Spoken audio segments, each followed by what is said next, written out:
Hello there, Balin supporters, because I know the Harrowmont supporters probably didn't make it here.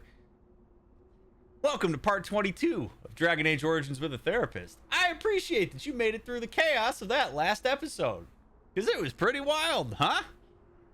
No idea if that's going to end up being the right decision, but we'll find out. We have the sky again, and that's quite lovely. As always, as you gaze at the sky and you become thankful for the fact that we're no longer underground, I encourage you to hit that thumbs up button, leave a comment, and subscribe to the channel if you don't. There's a massive percentage of you that are not subscribed to the channel, and I swear to God, if you've made it to part 22 of Dragon Age Origins with a Therapist and you're not subscribed to the channel, do me a solid and subscribe to the channel. Por favor. Those of you that have been subbed for a long time, thank you very much. And those of you that have been members or support the stream financially through any of the links that are down in the description, appreciate you. Come hang out with us on Twitch sometime. 9:30 p.m. Pacific time, 6 days a week. We'd love to have you here. Without further ado, let's look at the journal and see what the hell we even have to... I mean, good lord.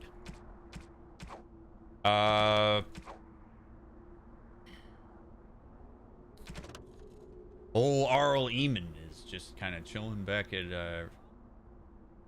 still laying in bed waiting for those ashes, huh? Dinner. You have acquired the small painted boxes requested by friends of Red Jenny. The reward, whatever it is waiting off the market district and dinner. Okie dokie. Well, return to Orta with the records. Oh, yeah, we got to go back in.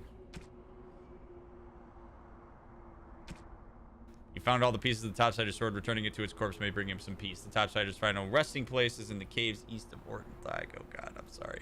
I'm sorry, chat. I'm sorry. Proven the lineage of the dead cast house symbol can lead to the Legion of the Dead being considered a form of its noble house in its own right. It must be entered into the memories of the Shaper. Oh, God. I'm sorry. I'm sorry. I'm sorry. Look at the sky. Okay, take a second. You need to pause your video so that you can just bask in the glory of the sky. We're gonna breathe some oxygen-rich air, okay? We're gonna make this quick, all right? In and out, 20 minutes, in and out.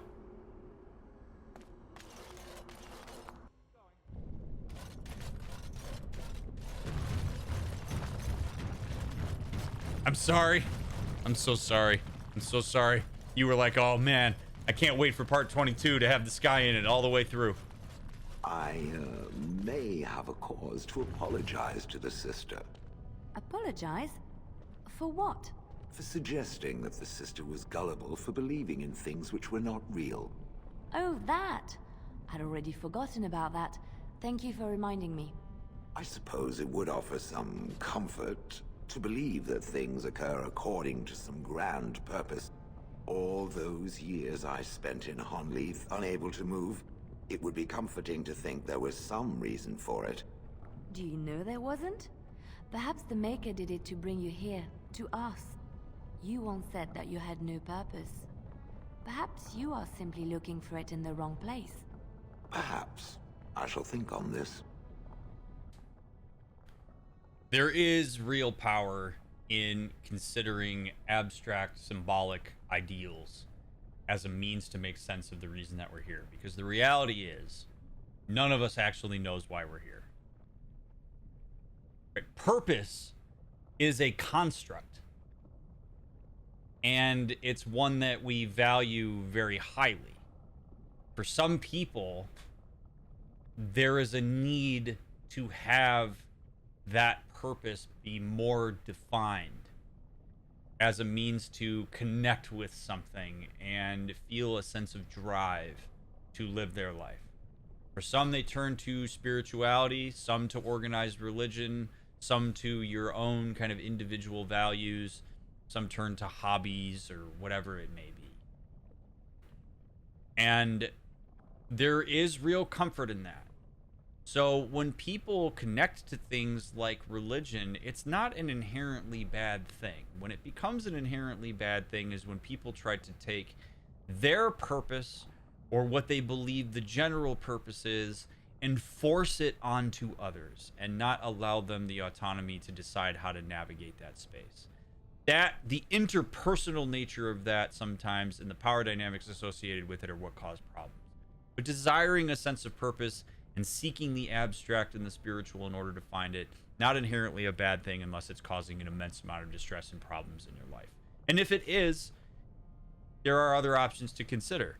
And if you diversify the folks that you talk to and the ideas that you consume, perhaps you may find something that you feel connected to. I love that conversation.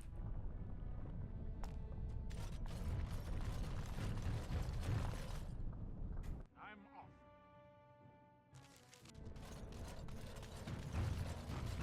Okay, so we need to go to the Shaper, which is this way.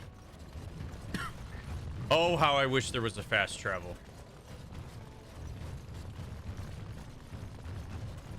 I'm so tired of Orzammar. Oh. But, alas, it is what we must do. News of the hour.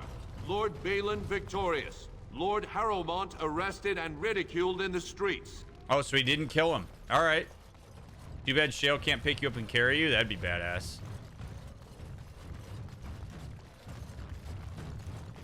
Also, it is my understanding, until Shale corrects us, that Shale's pronouns would be she, her. So I'm going to use she, her pronouns for Shale, because we found out that Shale was indeed a lady. So just so you know, from now on, I will be referring to Shale as her and she. If there's something, if we get information that changes that, then I will change that. But all right. At least someone is willing to stand up for tradition. This guy, okay. Thank you again. I started to worry. I didn't know if you were ever coming back. Did you find any records? Any sign of the old Orton Tig? I have found the records. They're right here. You found them? Let me see. That's my great-grandmother's name. And her husband. Oh, great ancestors, it's them! It's me! I am an Orton. Oh, thank you. I have to take these to the assembly right away. Find me there. Once these are acknowledged, I'll give you any reward. All right. Cool. Glad I could help you know where you come from, friend. Ooh, what is this? Codex updated. The Dead Cast. Friends, we have argued long, but I would propose a different direction. It is not unprecedented that one of our numbers should end up in the Legion of the Dead. The memories attest to some bewildering falls from grace. Only his choice to volunteer has propelled this beyond a mere scandal. The question we must ask is, does this serve us? The Legion has always seemed a last hope of redemption. If a noble joins their number by choice, no less, this can only do good things for enrollment. And we sacrifice only one foolish member, the last of a troublesome house. His reforms are better shouted at the Darkspawn than in these halls. I say, let him go. This is the writ that was passed, Durius. I hope you can live with your decision because you're lost to it now. From Assembly Minutes regarding the Legion of the Dead, addendum unknown. I think I read these, didn't I?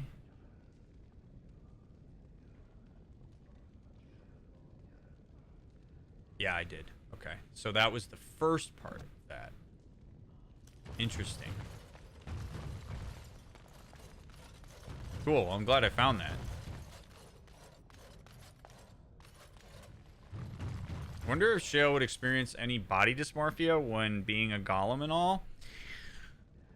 Well, I think the dysmorphia would probably be more likely to exist if Shale had memories of being a woman dwarf. Remember, Shale doesn't remember that. Carradine basically gave us the information. So it would depend on Shale's recognition of the dissonance between those two things. And even then, Shale may experience gender like psychologically. Like it may not be something that she says, my body is the reflection of my gender. For some people, that's very important. For some people, your visual representation of yourself is an important way to signal gender to others and to also validate one's gender identity. Shale may not experience that if Shale says, you know what, I actually, like, for me, I'm a woman regardless of what I look like. Being a golem doesn't change that.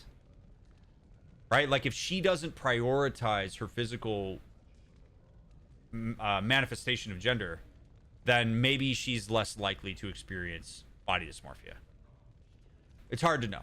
But the reason that most folks who experience body dysmorphia or gender dysmorphia is because the representation of themselves physically misaligns with their internal representation of themselves.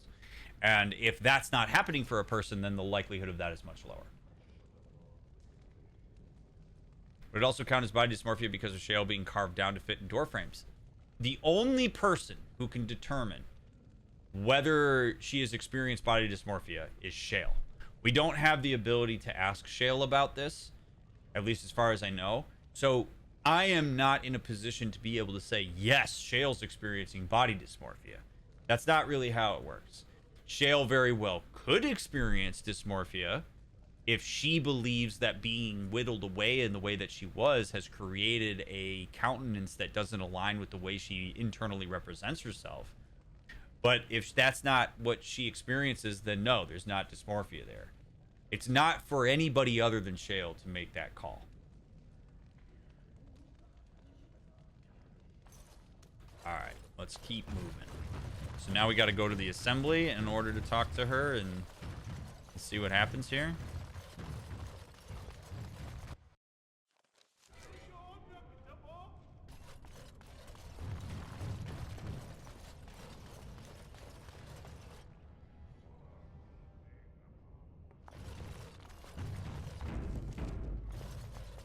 Gonna crash there. I've been hoping you'd return to Orzammar. Oh, I have so much to tell you. The other houses repaid their debts to my house, and I had enough money to send an expedition into our old Tig. We found so many things. I kept some for you. I said I'd repay you, didn't I? I'd like to know what they are before I say I don't need them. I'm glad things turned out well for you. I could never fully repay what you've done for me. But this is a start, I hope. Walk well, and may fortune always smile on you, Grey Warden. Thanks. Oh, 10 gold? Yeah, I'll take it. Whatever. You're rich. Are we able to go in here? Would be interesting. No, we're not. Okay. Alrighty. What else do I gotta do? You have found all the pieces of the sword. Returning it to its corpse maybe the Topsizer's final resting places in the caves east of Ortentig. Oh, God. Okay. Alright, one more thing, chat. As soon as we get through that, then we're going back to the Sky Realm. News of the hour. Lord Haramont arrested. Thrown into prison. Alright, he's in prison. You know, hey, I give Balin credit. He listened to me. I said don't kill him, and he didn't. And yes, I am playing on PC.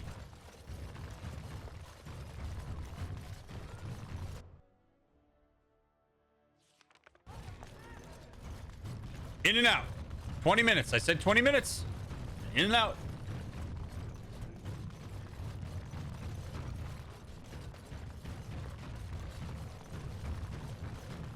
We'll go to in and out. We'll get ourselves a double-double. Animal style. Extra hot peppers. Extra packet of spread. Maybe a chocolate milkshake. Sounds really good right now.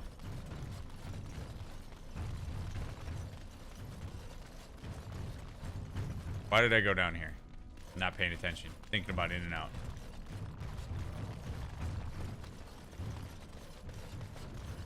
Whoops.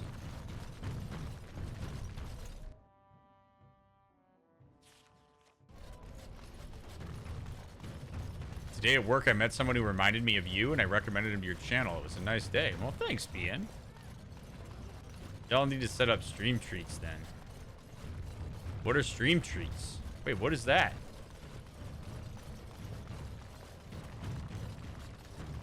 Damn, I wanted a cashless burger. They're the best. We can order you food. That's a thing? Of course that's a thing. Why am I acting surprised that that's a thing? Of course that's a thing.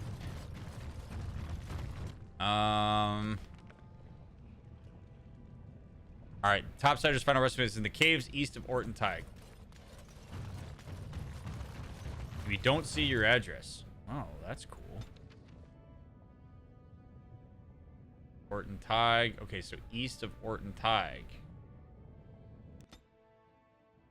You might end up with more takeout than you want, though. Right? Yeah. Can I like put a limit on that? Where I'm like, guys, this is enough meatballs on enough meatball subs. I don't need any more meatball subs. Like, can I put a limit on that?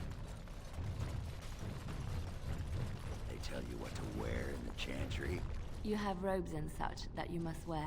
And, so... robes? What else? Well, sometimes there are vestments and ceremonial garments. Right. And then... Why are you so interested in this? Ah, sod it. Under the robes. Pants. No pants. What? Stop stalling. Naked or not. What difference does it make? All right. Stonewall me. I'll find out one way or the other. Right. Good luck with that.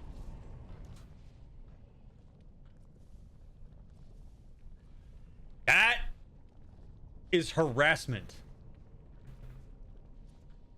You want to know what harassment looks like? That's harassment. Ogren literally just harassed Leliana.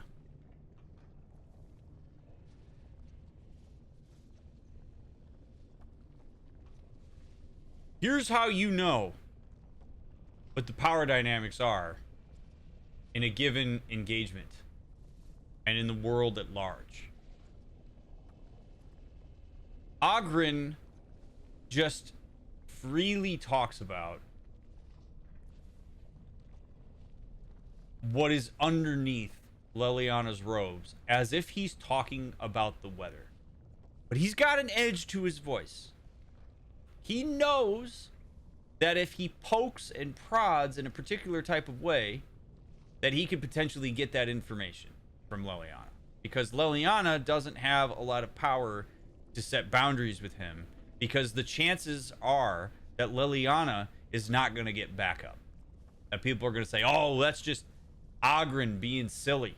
That's just Ogren being a guy. That's just locker room talk. No, that's harassment. You could literally see that Leliana was uncomfortable by that conversation. Leliana gives him the benefit of the doubt up front, right? She's answering questions. Ogren keeps poking in a way he knows he's poking into an area of discomfort, and he does it anyway, out of a sense of entitlement that he gets to have that information, as if it's no big deal. If you are a person who bears witness to something like this in real life, you need to say something. As long as it is safe for you to do so. Particularly in this instance, if you're a guy, as I am, and a guy in a position of power, you absolutely say something. And you say something to Ogren, and you also ensure that when you say something to Ogren, that there are safety boundaries and circumstances available to Leliana so that he is not able to retaliate against her or push even further. You turn around, you look at Ogren, and you say, what are you doing? That is harassment. We are not going to put up with that shit. So you can walk your ass back to Orzammar while we go into the Orton Tig, and then we're going to talk about this later, about how you are going to be expelled from the party. Because I have zero tolerance for this bullshit. We don't do that here.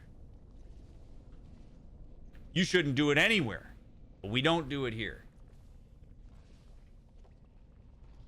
That made my stomach turn, watching Ogren say that to her. Leliana doesn't need white knights to swoop in and save her. Ogren needs to be held accountable by people that look like him and hold similar identities, who show that it's not okay. Leliana cannot be the only person who tells Ogren that what he just did is not okay. And there is absolutely zero justification for Ogren to be allowed to perpetuate that kind of behavior. Now, because of the nature of the channel, it is very important, as I always do, for me to turn for a second and talk about why Ogren might have done that. And I want to be very clear as I do that I do not agree, endorse, or condone his behavior there. He needs to be held accountable for that behavior. But why would a person do that? Ogren is, I'm guessing, a noble, dwarven noble. He's a man. And it is very likely that that kind of behavior has been represented to Ogren as perfectly okay. Or if it hasn't been presented to Ogren as perfectly okay, he's at least seen that it doesn't have any punishing consequences that are associated with that kind of behavior. So he's been told that shown that that type of behavior is allowed. He's probably been told that, like, women don't matter as much as he does, that women are to be objectified, that perhaps he's even being charming by making various sexual advancements and comments. Perhaps other dwarven men around him have laughed when they make jokes about that kind of thing, and they've talked about what they would do if they were in a position to be able to say that kind of thing. And there's not really ever been any accountability for that type of thing represented to him. So Ogren has not had enough reinforcement that is designed to extinguish that behavior, which is again why I say it is so important for me in this instance as the party leader and other people who would be present in this, Shale I suppose included, to say that ain't cool and we're not putting up with it. I don't know what you've been taught and what you've learned, but that ain't gonna work here. And this is either your absolute last shot, and if you want to know more about what our expectations are, it's on you to ask, or you're out. You could give him potentially one shot, particularly if Leliana says, I know where that's coming from, I'm okay, just don't let it happen again, right? Leliana gets to have some agency here with how we handle this. But the reason that Ogren did that is because of the way that things have been represented to him. He has not had alternative or diversified representation of the experience of somebody being harassed like that. In his mind, it's perfectly okay. And honestly, if we hold him accountable, we actually may find that Ogren will act in a way that he is surprised that we would hold him accountable to that and say something. Like Ogren, I'm sure, would probably respond and go, what? I don't understand why you're giving me shit for this. Wouldn't you want to know that too? And it speaks to the power of what he's learned in the context that he's grown up in. One with a lot of privilege and power. Doesn't make it okay, though. Ogren needs to learn, whether through direct consequence or through education, how to behave in a way that is respectful of the people around him. Harassment is never okay. Now, I see chat saying, you know, well, Ogren is a drunk. Yeah, he is. And what that does when people drink is it removes their inhibitions. So if there is anything that he has learned about how it's not okay to do that, it's likely gone if he's drunk. And he is acting more impulsively as a result. The first thing that alcohol does is impair judgment. So, Ogren being drunk is not an excuse. We are here in advocacy of Leliana right now because Leliana has just been victimized by him. She has just been harassed by him. So we need to work with her as well to help figure out what kind of support would constitute allyship from her or from us on her behalf. I'm going to tell you right now, when I can switch parties, Ogren will never go with us ever again. He's done. Literally, as soon as I have a chance to save the party, he's gone. Or to change the party, he's gone.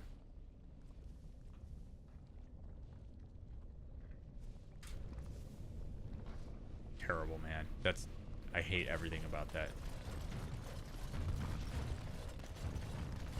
We can be empathic to the fact that he hasn't had much representation around something like that and also hold him accountable for the behavior. It's a both and.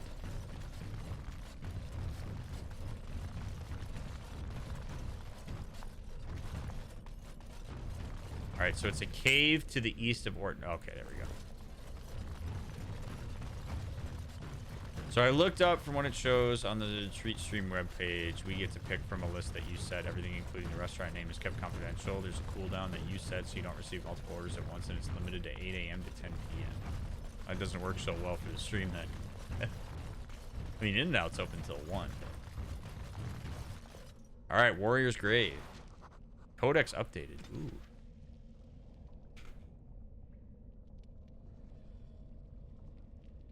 The fool has been following us for 3 days, but what can I do? Sure, a city guard could lock him up for being a sodding idiot, but there's no law that says you can't seek your death in the trenches. There's no law down here at all. I said to his face that if he puts our patrol at risk, I'd split him in half, but he's quiet, I'll give him that. Topsiders usually assume the end of a blight erases the Darkspawn from the world. Why does this one care that his victory just drives them back on our doorstep? It's one thing to face them up in the light. He'll cut his own shaft out of here once he fights them in the dark where they live. That or the lyrium will get him. I swear, Mortivold, I've never seen the like. This elf fought like a man possessed. His strikes were light and did not echo on the stone like those of our greatest. But the precision was that of a shaper carving a memory across the Darkspawn. Damned if we didn't raise our glasses to him last eve and share stories of honored family. With a topsider and the lyrium glow, he looked no more out of place than any of us. It makes me think of Cousin Byrne. I wonder how he fares on the surface. I think if he sends another letter, I will read it. Ties of kin should be stronger than where we choose to do business. The stone take this topsider as she would welcome her own. He was born to air and sky, but has served the deep roads better than a native son. Many will see another day because he fought at their side and fell in their stead. We don't know his rights, and I fear the loss of his family blade may cause unrest on whatever journey he faces, but we know him as a brother in blood, and extend that which is sacred to us. William Trialmont, if the path home is dark, the stone is honored to have you in the foundation. There must always be another to take up arms against the darkness. That is the core of the true family beyond kin, and the unifying link that will bring day to night and allow the fallen to rest.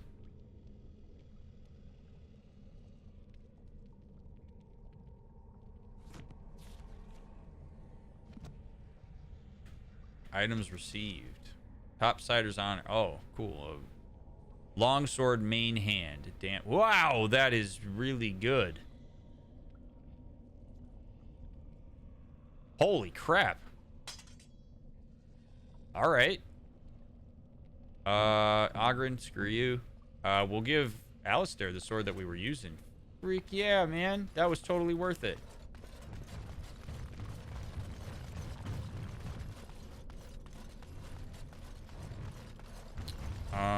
Okay, so that's good. Orzammar, we're not gonna make that whatchamacallit, so. Alright. Well. Let's get the hell out of here.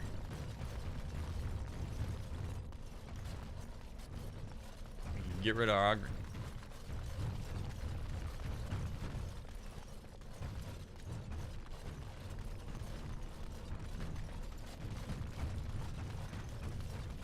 I wonder why that dialogue was added to the game. My guess is that the reason that that dialogue was added to the game, I don't know, it feels kind of unfair for me to make a judgment on that because I don't know why, but if I had to guess, it's because at the time that this game was made in 2009, that would be seen as funny. Like, we've come a long way since this game was released. Like, even in the last 13 years, there's a lot more discourse around what harassment is and how to avoid it. So in 2009, when this came out, this was very much probably something where you go, oh, Ogren wanting to know what's under those robes. What a goofy little drunk guy. And that ain't it anymore.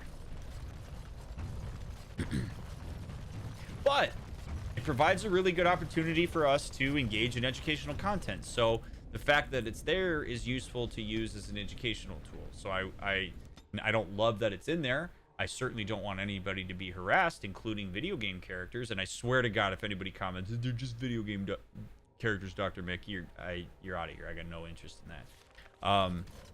I don't even. It's a tough thing. But what was represented there with Ogren and Liliana is something that many, many, many people, not just women, many, many, many people experience on a day-to-day basis. And if you see it, say something. Very easy to walk past that kind of stuff and shrug it off. But that's a reality for a lot of people on a daily basis. Now, I do want to address, because there's a lot of people, not a lot of people, but there's some people in chat that are saying, leave Ogren with Morrigan and see what she does to him. That is incredibly problematic. I just want to be very clear. That's a stupid idea. I'm not normally this mean when I say stuff like that, but that's a stupid idea. It is ridiculously horrible to do to Morrigan. What we're essentially suggesting is, let's take a guy who has a propensity to sexually harass women and put him with a woman who we perceive as being stronger than Liliana, so that she can hold him accountable for that and tear him up. But what we're actually saying is, hey, let's go let this guy sexually harass Morgan, because wouldn't it be hilarious to see how she responds to that? Which is using Morgan in one of the most disgusting ways we could ever use her. It is not Morgan's responsibility to hold Ogren accountable. It is my responsibility as the party lead and the person who decides whether he's allowed to stay at camp to hold him accountable. I would never put him in the... His behavior with Liliana is enough for me to never put him in the same space with any woman in the party. I don't care how strong and independent and autonomous she is. The notion of doing that is ridiculous. That is putting way too much of the burden on a woman who is not in a position of power relative to him to hold him accountable for behavior that is his responsibility to change. I don't know that I've ever said something more passionately in this playthrough, or really in any of the other playthroughs, as I just did, but that is a conversation that we are not even going to remotely entertain, and you should never entertain that in real life, ever.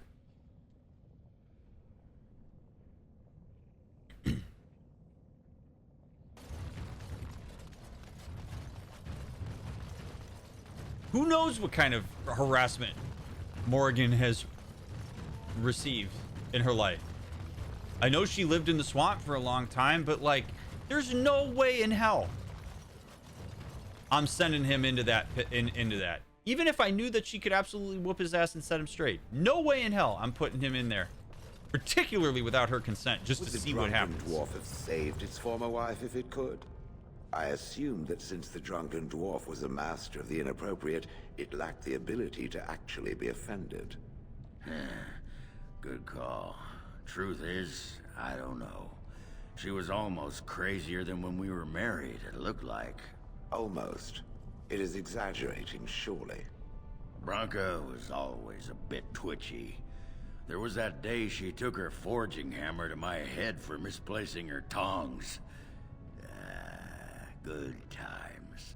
I'm finding the nature of its relationship to this Branka difficult to imagine. Make-up sex. She really knew how to polish the old anvil, if you take my meaning. Paragon. Yeah. I'm done imagining now. He sucks.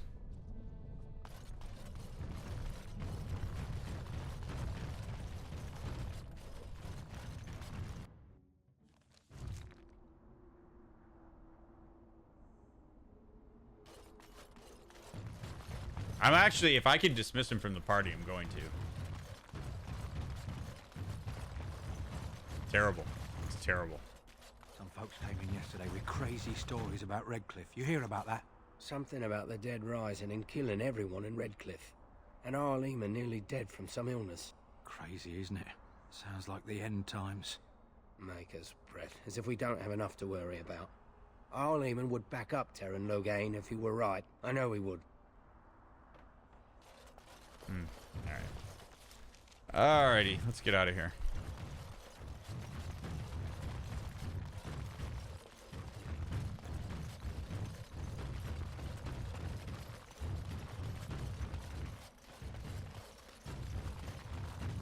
I was not expecting my heart rate to get this high tonight.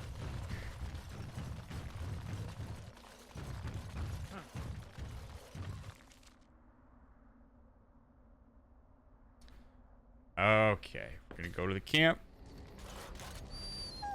He cocks his head at you. Pet Dirk. He rolls around happily on his back. Yeah, good boy. Now don't bark while I talk to everybody else, okay? Be a good boy. Ogren.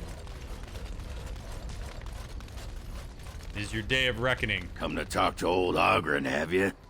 Don't know why.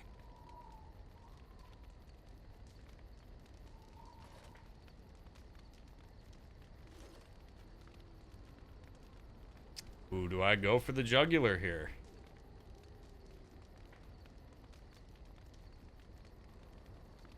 It's a fascinating moment, okay?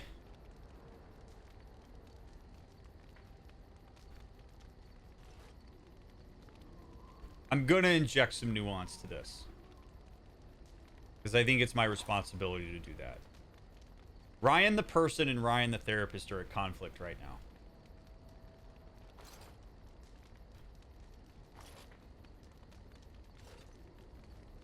I am sure that Ogren is hurting a lot. His marriage got ruined. We literally just slaughtered his wife. Even if they weren't together, that obviously matters to him.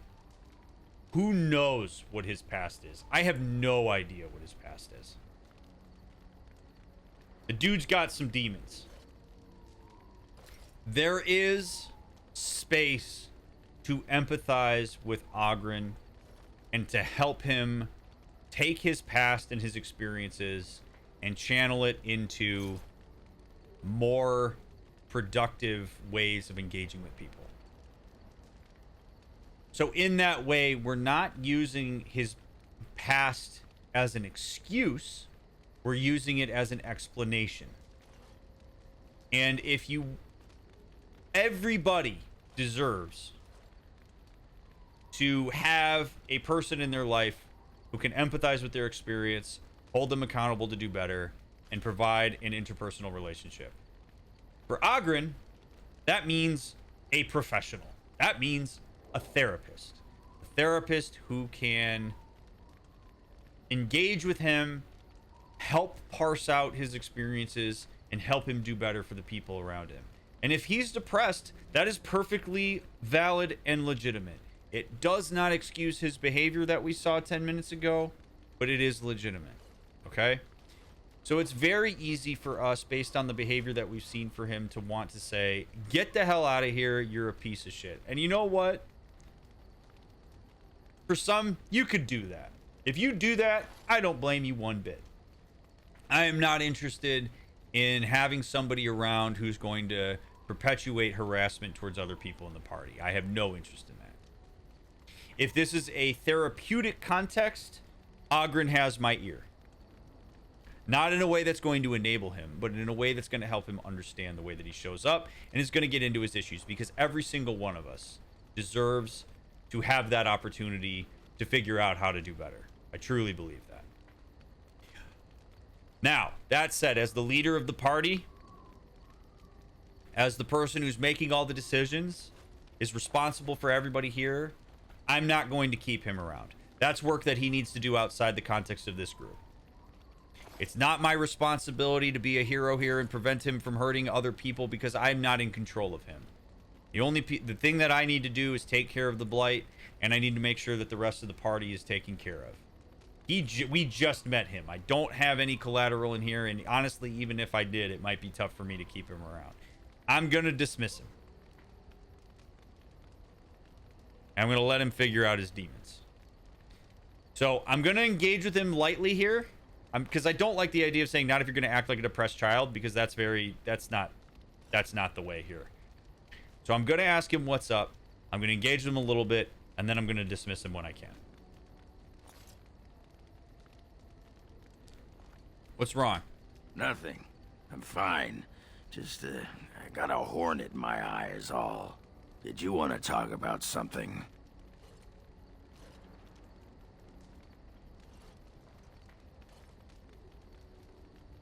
Not really. Just saying hello. Aye. Well, hello.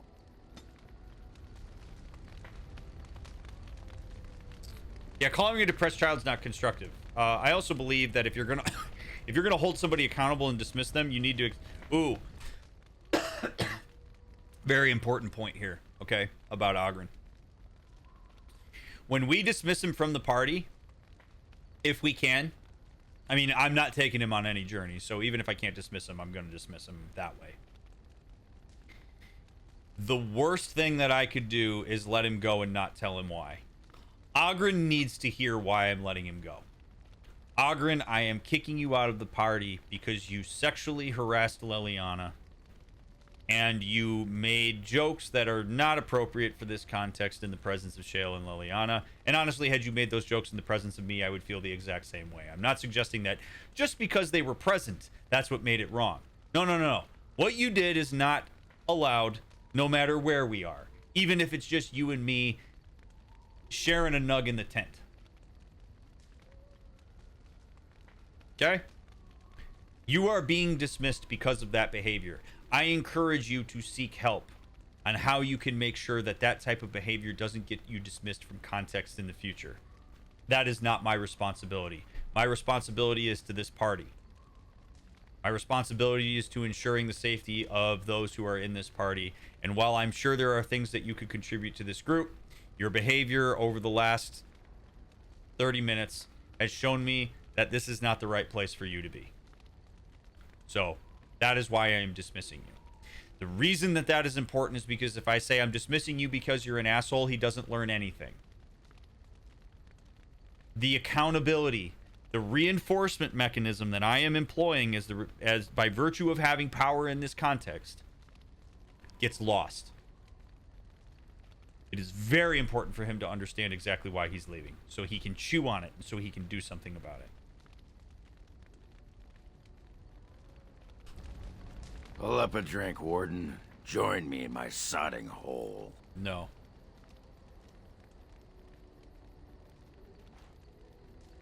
Let's talk some other time. All right. Aye. All right, then. All right. Well, I'm just not going to take him with me. If I can dismiss him at some point, I will. Let's see what the other people... It's fine, Floaty. I'm just not going to take him with me. Sub Zevran. Here I am. Care to answer some questions? Oh, this should be good. See Go if there's ahead. anything else. Do you actually enjoy being an assassin? And why not? There are many things to enjoy about being a crow in Antiva. You are respected, you are feared, the authorities go out of their way to overlook your trespasses, even the rewards are nothing to turn your nose up at.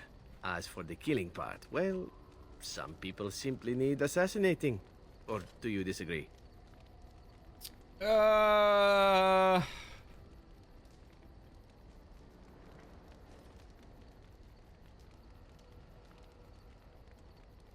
You know, it's a very complex conversation we're having here, Zevran. Because while I do certainly agree that removing people from any kind of position to influence is deeply important, if you assassinate certain people, you do actually run the risk of making them a martyr. You actually can sometimes rally the troops by just taking somebody out. This really connects in some ways to the conversation we just had, which is people need to know what they're being held accountable for. And in some circumstances, other people need to witness what that person is being held accountable for, to understand why it's wrong and to understand why that person is being brought to justice.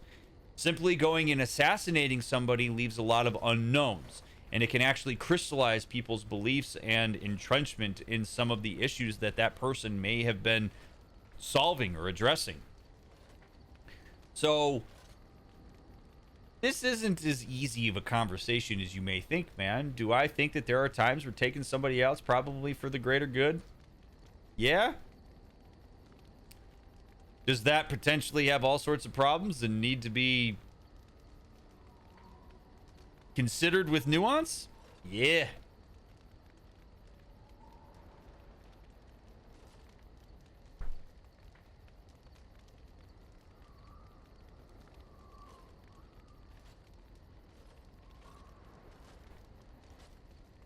You've never... So I'm not going to take a stand there. Not for right now. You've never killed an innocent? Now there's an interesting word, innocent. How many men do you know who can claim to be truly innocent?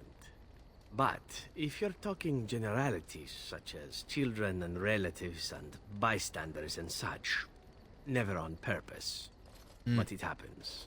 It's unfortunate, but death comes to us all.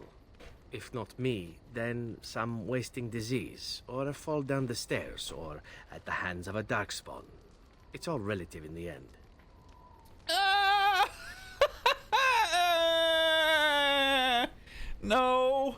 No, you don't really get to defer accountability there, buddy. No. If you're gonna accept the accolades of what it is to be an assassin, you also have to accept accountability for your mistakes. This really speaks to the power of narratives as a way to perpetuate problematic behaviors. You can find justifications just about anywhere you want to find them. Right? The idea that death comes to us all, so whoopsies, is his way of being able to perpetuate his behavior. But let's take this a layer deeper. That's why you're here, right? What that actually tells me is that there's a chance that Zevran being an assassin is actually a direct violation of his own personal values. What that tells me is that he has had to find a story that he can cling to justify doing something that actually upsets him. You could hear it a little bit in his voice, right? It's unfortunate, but death comes to us. Like, there's that pause there where he has to consider the reality of what it is that he's doing. And then he employs the justification. Zevran needs that justification. One of the things that a lot of people don't understand in engaging in something like this is that this is not an opportunity for me to convince him away from that narrative. Zevran has that narrative there for a very real reason, and it's to bring himself comfort and justification for the actions that he does. There is nothing I'm going to say to him that is going to change that right now. I'm not saying that I condone it. I'm not saying that it's okay, right? He is actually acknowledging the reality of what it is that he does, and for that I give him credit. But people will often develop narratives to try to justify things to themselves and other people. It's very important to understand if you're doing that, because what you're doing is a violation of either yours or the society at large's moral code, or if because you actually believe that. To an extent, if he actually believes that, it's a bit more dangerous, because then it's really going to be hard to get him away from that. But you don't get to use that as a way to justify these things.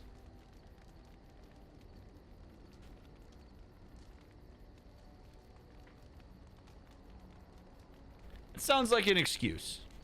Death happens, as we like to say. And when I get paid for it, death happens more often. As far as enjoying the act of killing itself, why not? There is a certain artistry to the deed. The pleasure of sinking your blade into their flesh and knowing that their life is in your hands. People enjoy power. What he's talking about here is actually legitimate. It is. There is a very evolutionary explanation for why people enjoy that kind of power, right? You're surviving while others are not. Perhaps the most common example of like where this point is best made is with rape. Rape is not about sex. Rape is about power and control. Murder is not necessarily about ending a person's life. It's about power and control. Killing another living thing is the ultimate control that a person has, because you've eliminated somebody's entire existence, which is to basically null and void, so to speak, everything that they experienced leading up to that moment.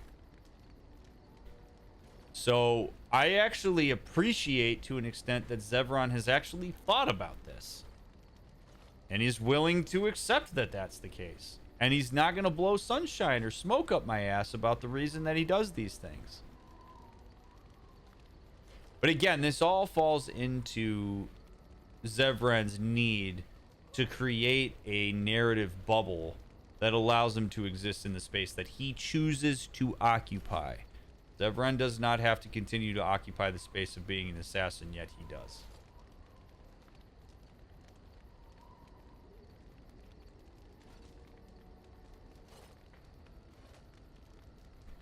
So in that way, I'm actually going to say to him, I know what you mean. I can empathize with that. I know what you mean. There is very real power and control in that. There are many things I did not enjoy about being a crow, of course. Having no choice, being treated as an expendable commodity, the rules. Oh, so many rules. But simply being an assassin, I like it just fine. I will continue to do it if I can, even if I am not a crow. Honestly, could you picture me doing something else? Sure. Picture you doing a lot of things that'll help you feel a sense of control over yourself and your surroundings. Remember, Zevran's context makes a lot of sense for this. We've gotten a lot more information about it. Zevran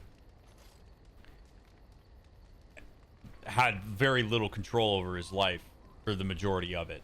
So being an assassin is a way for him to compensate and feel that sense of control, which he's desperately going to cling to. What Zevran needs to understand is there are other ways to assert that control and gain self-empowerment that don't involve ending the life of others. Like, you having autonomy at the expense of another person's autonomy, that's not the kind of control you're looking for. That's not the droids you're looking for, big guy. Why not? You can do whatever you want. Whereas I am content merely doing what I happen to be good at. It's a talent that not many come by, honestly. I don't see why I need not pursue it. Of course, all these thoughts are moot. Chances are still good that you and I will perish, eaten by darkspawn or slain by the crows at some point. Very gruesomely, I imagine. But it is pleasant enough to chat about. Come, let's move on while our boots still have some wear in them. All right. To learn a little bit more about him. Liliana, how are you doing? Did you always live in an alienage? Was it very terrible?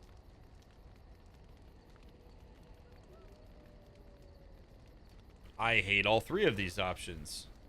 Yeah, it wasn't great. Sometimes. What do you think is way too hostile? Way too hostile. Friends, do not punish people for curiosity. It is something that I see happen in interpersonal relationships way too often. If a person engages with you out of a place of curiosity, it's because they're saying they don't know the thing that they're asking about, which is why they want more information about it. And if that's a question about you, going at her with what do you think is me making assumptions about things she's supposed to know that she doesn't know, which is why she's asking me the question in the first place. If I'm not in a position to answer questions, then it would be on me to say, hey, I don't really want to answer questions right now, rather than going, what do you think? That is just a non-starter in terms of trying to build interpersonal connection. I am a huge fan of rewarding interpersonal curiosity and setting boundaries if you need to, if you're not in the mood. But Liliana just soft startup that. She's trying to get to know me a little bit more. So it's worthwhile to answer her if I'm in a position to answer her, and I am. Sometimes. I have never been to the Denerim alienage, but I hear that life is hard and there is so much squalor. In Orlais, most Alvan servants live in the homes of their masters, often in great wealth and luxury.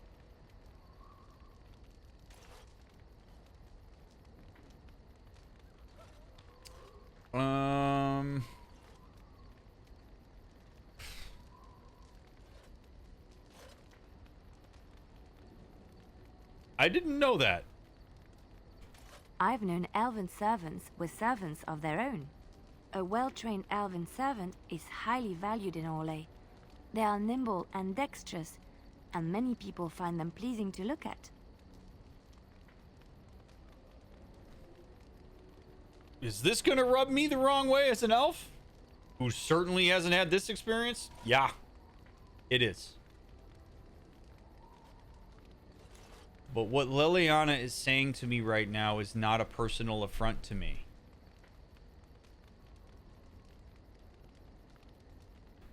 What she is talking about is what she knows, which very well could be a misrepresentation.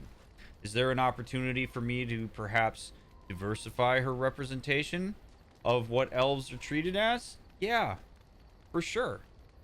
Liliana has shown herself to be a silver lining person. She tends to look for the positives in various situations. I think as a way to help people diversify the myopic ways in which they're viewing the things that happen to them, there's a place for that. Not always. Sometimes that can be incredibly invalidating. I do believe, though, that she is having this conversation with me as an attempt to connect. Sometimes I think it's very important to see through the content of a conversation and to look at the process. And the process here is that she has shown a curiosity about me. She is attempting to talk about something that I have a lived experience of. And she's sharing what she has learned about the elves in her own alienage in Orlais. Right? Like, she's not saying this to me to try to make me jealous. She's not saying this to me to be like, ha ha, you got a shitty alienage. She's saying this to try to connect with me. And I appreciate that. Because not many people in our party have attempted to do that. So I don't want to punish her curiosity on this.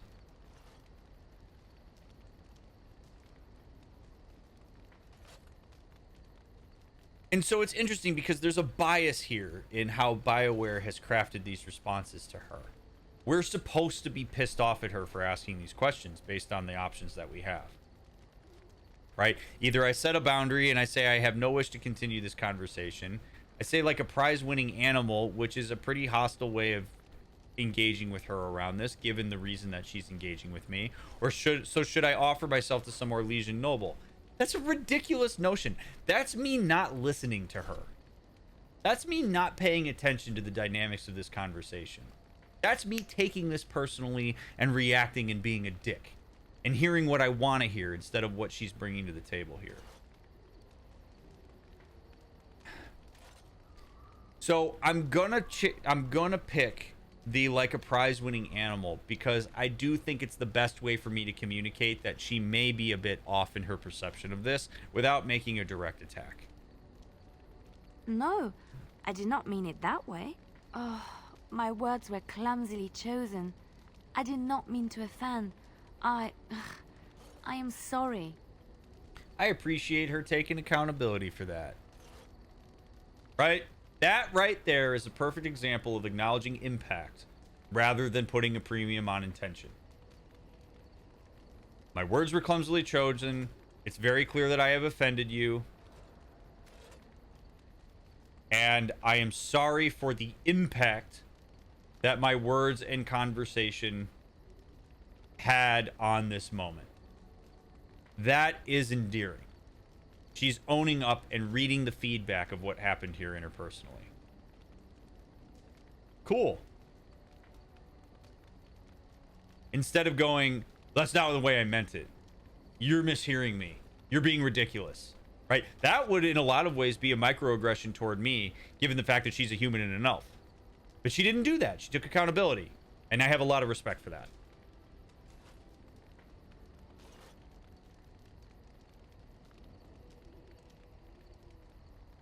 I'm elven, but more than that, I'm a person.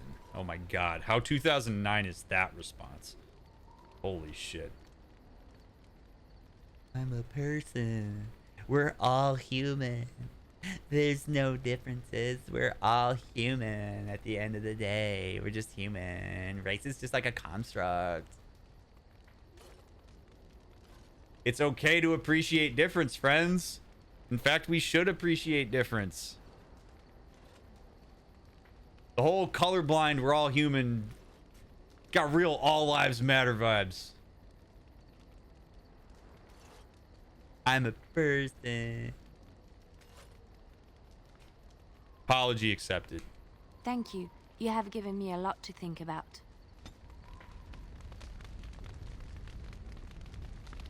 I like Liliana a lot. I like her a lot.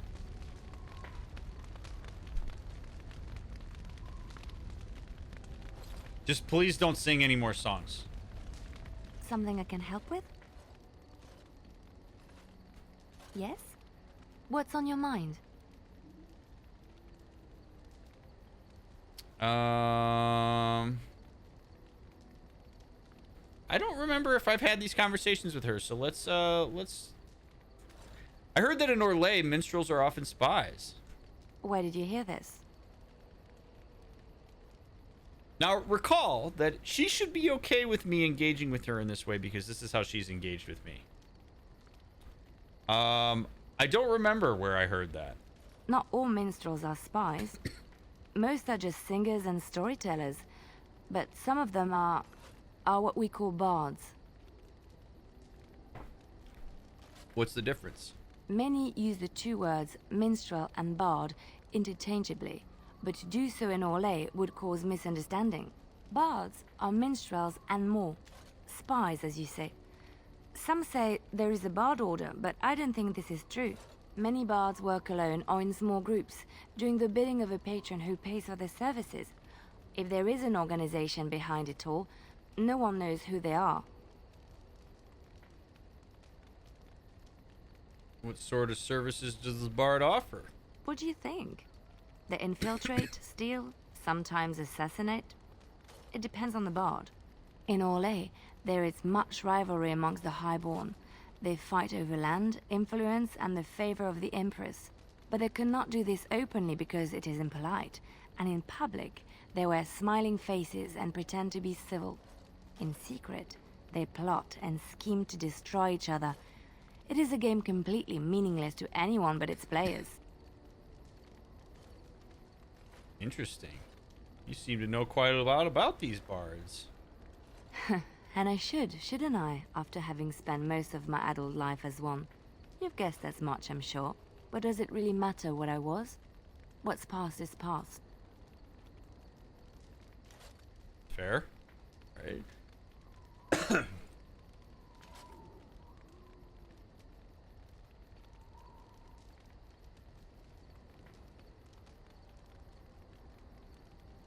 I could use that, I think, as an opportunity to compliment her, right? Like, so that's where you learn to fight like that. My skills served me well. But the day finally came when I decided to just put them aside. I found myself in Ferelden and sheltered from bad weather in the Chantry. And when the storm passed, I just did not want to leave. I like to say the Maker brought me here. It is interesting how the more we get to know Liliana, the more we realize that when she says that the Maker is what, you know, that the Maker came to her in a dream and told her to be here, that's a simplified explanation for the real context that goes into why she's here. I'm not disputing that the Maker came to her in a dream or whatever. That's not my place to do, and I can't prove that it didn't. But we're learning a lot more about her context and why she is the way that she is and why she showed up this way. And I think that's cool that she's willing to go into that and give us a little bit more depth rather than just consistently relying on the idea that the Maker told her to be here. It adds a richness and a depth to her that makes it easier to connect with her. The Maker is one of the main religions, yes. The whole Chantry believes that the Maker is is the creator of heaven and earth, basically. At least that's my current understanding of it. Something I can help with? Yes? What's on your mind? Why'd you come to Ferelden? My mother was from Denerim, and I consider myself a Ferelden. Mother served an Orlesian noblewoman who lived here when Orlais ruled. When Orlais was defeated and the common folk began to resent the presence of any Orlesian, the lady returned to Orlais. She took my mother with her. I was born in Orlais and did not set foot in Ferelden till much later. Mother was always telling me stories of her homeland. I think she missed it. What happened to your mother? Mother died when I was very young. Lady Cecily let me stay with her. I had no one else. She was quite old then, and she had me study music and dance to entertain her. It is unfair, that I have more memories of Cecily than my mother. That is unfair. You were young, it's understandable. Strangely, the only thing I really remember of Mother was her scent. She kept dried flowers in her closet amongst her clothes. Small white Ferelden wildflowers with a sweet fragrance. Mother called them Andrastis Grace. They were very rare in Orlais. But enough about that. Let us move on. Cool.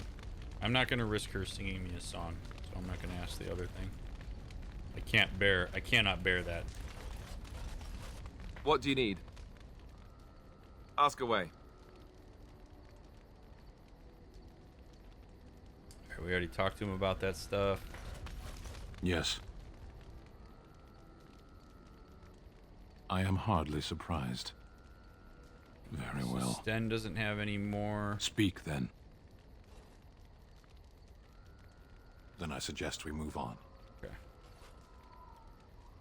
As you wish. Alright. So we don't have a lot from him. Let's see what Shale's got. Shale of House Kadash. Is that who I once was? I find this difficult to believe.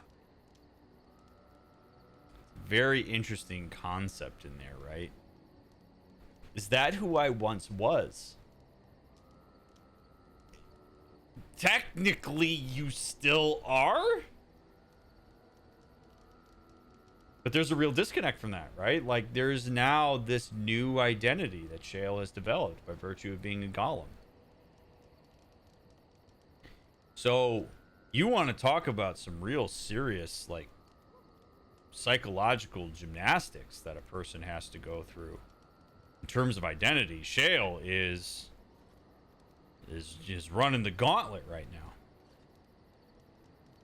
Who I once was, who I am now, is it the same person? What were my convictions then? I mean, this would really scramble a person to have to deal with this kind of identity crisis. I find this difficult to believe. You think the names are... Oh, man.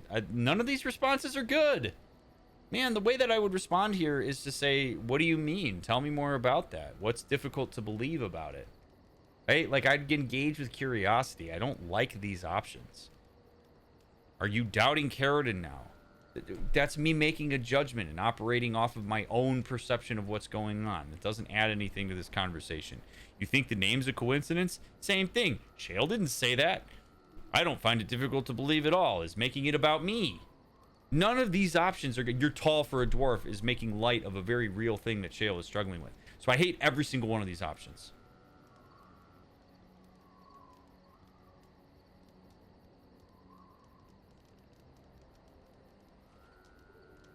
So I'm going to go with are you doubting Carradine now? Because I think that's probably the most benign and in line with what I'm trying to accomplish here. But none of these are good. The best response to this is what makes it difficult to believe? Tell me more about like what's your process been like? No, I do not doubt him. I simply cannot remember. If I was this Shale of House Kadash, as Carradine said, there must be some evidence of my existence remaining. I must find it. Interesting. Perhaps there are records in Orzammar? There is another way. What Carradine said, it has allowed me to remember one thing. I believe I know where Kadash Taig is.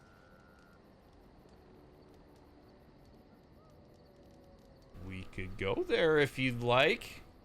Its offer is appreciated. I will mark the location on its map. If we can journey there soon, I am most curious as to what we will find. I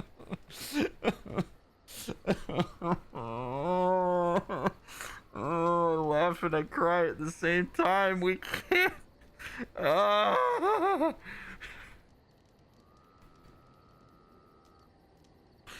just want to be topside. But I love you so much, Shale, that I want to do this for you. God. 20 more minutes, in and out. Oh my God. The pain. The suffering. I have a question for it, if it will indulge me.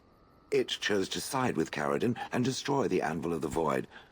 I agree with its decision, and yet the Paragon Branca was the reason it ventured into the Deep Roads. Why did it choose to defy her? It could not have known for certain that Caradon would be able to assist it with the dwarves.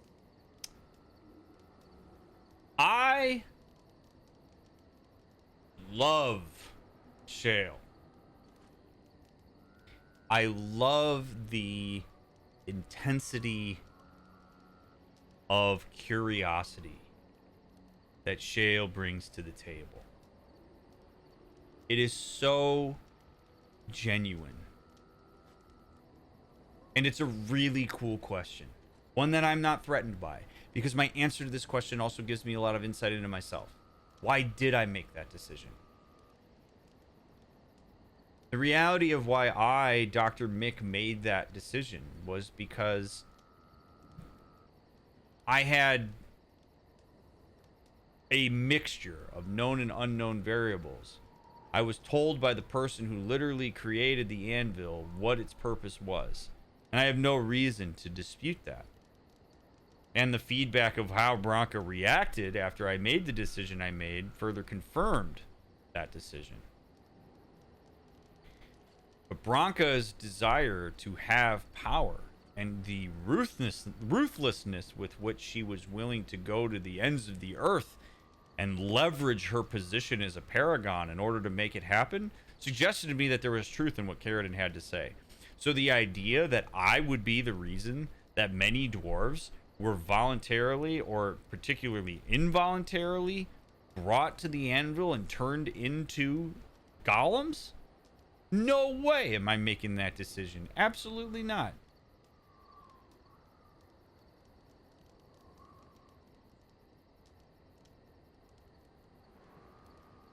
So for me, it was I had to make a decision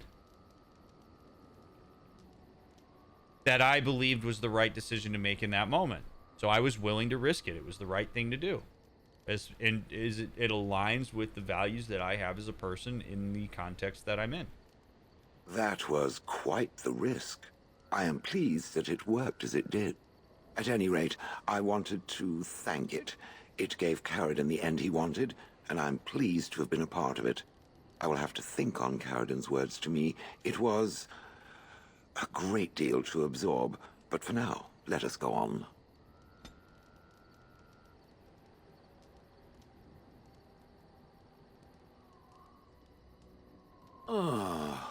There's that sigh. I have some doesn't questions. Have better things to do. Whoa, cool.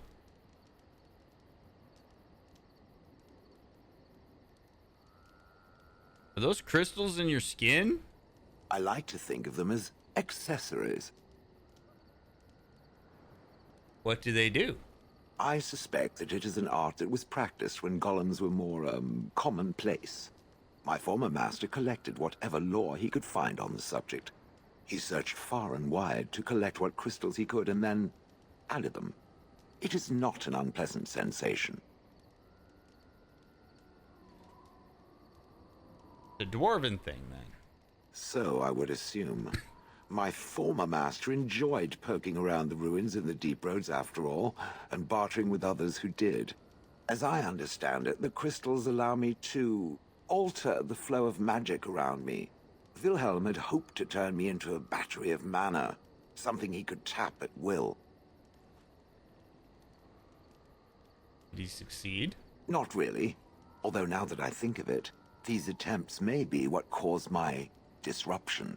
Some of the crystals increase the presence of mana, some absorb or reflect spells. There are various kinds. All I can promise is that should it ever find one of these crystals, I can likely tell it the function and what it would do if added to me.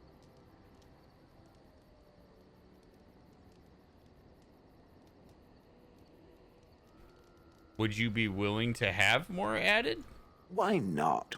I don't get to wear clothing and other adornments like the rest of you creatures, after all.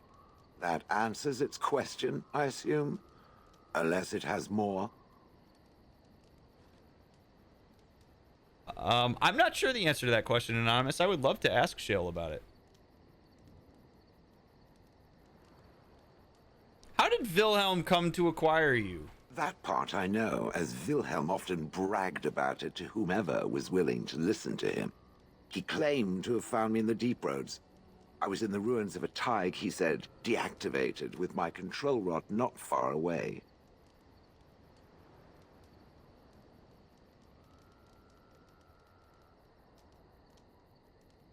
You don't know why you were there? I think I remember a battle. It was long before, and then there was darkness.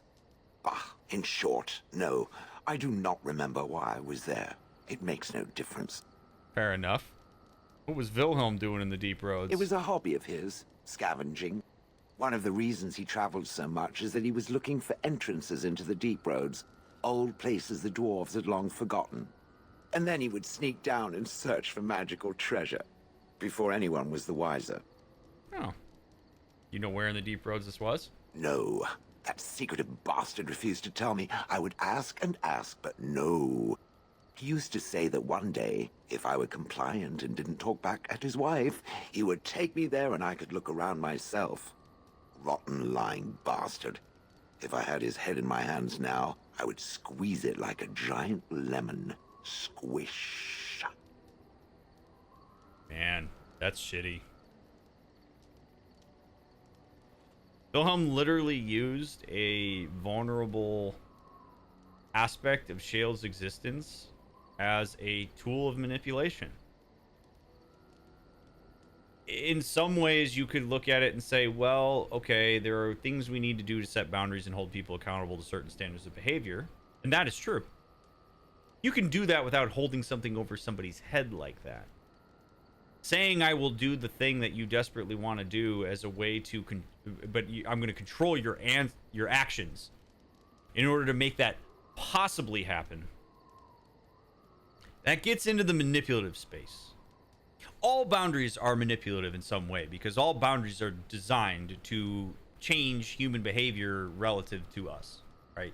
So him saying I'm going to prey on this as a way to make you be a way that I want you to be, especially given the fact that he had the power and the control rod, that's what makes that gross. We have to always take into account power dynamics in interpersonal events and dynamics. And that is what makes that a big yikes instead of healthy boundary setting. So what if he hadn't found you? I wouldn't have had to put up with the twit, and I would be none the wiser. I don't think I was aware while I was there. Not like in the village. Or perhaps I was. Perhaps that was the dark place, and I simply couldn't see anything. How long could even I sit in the darkness and stare out at nothing, never sleeping? Oh, I do not wish to think of that. Ugh. On then. Me either.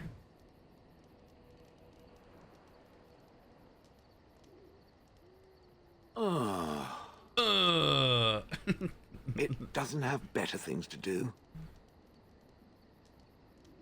So you're female. I had no idea. I did not think it needed to be said. It has never told me what gender it is, has it?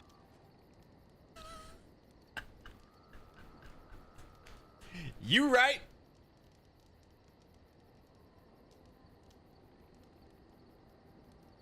I'm male. Great point. It's a great point.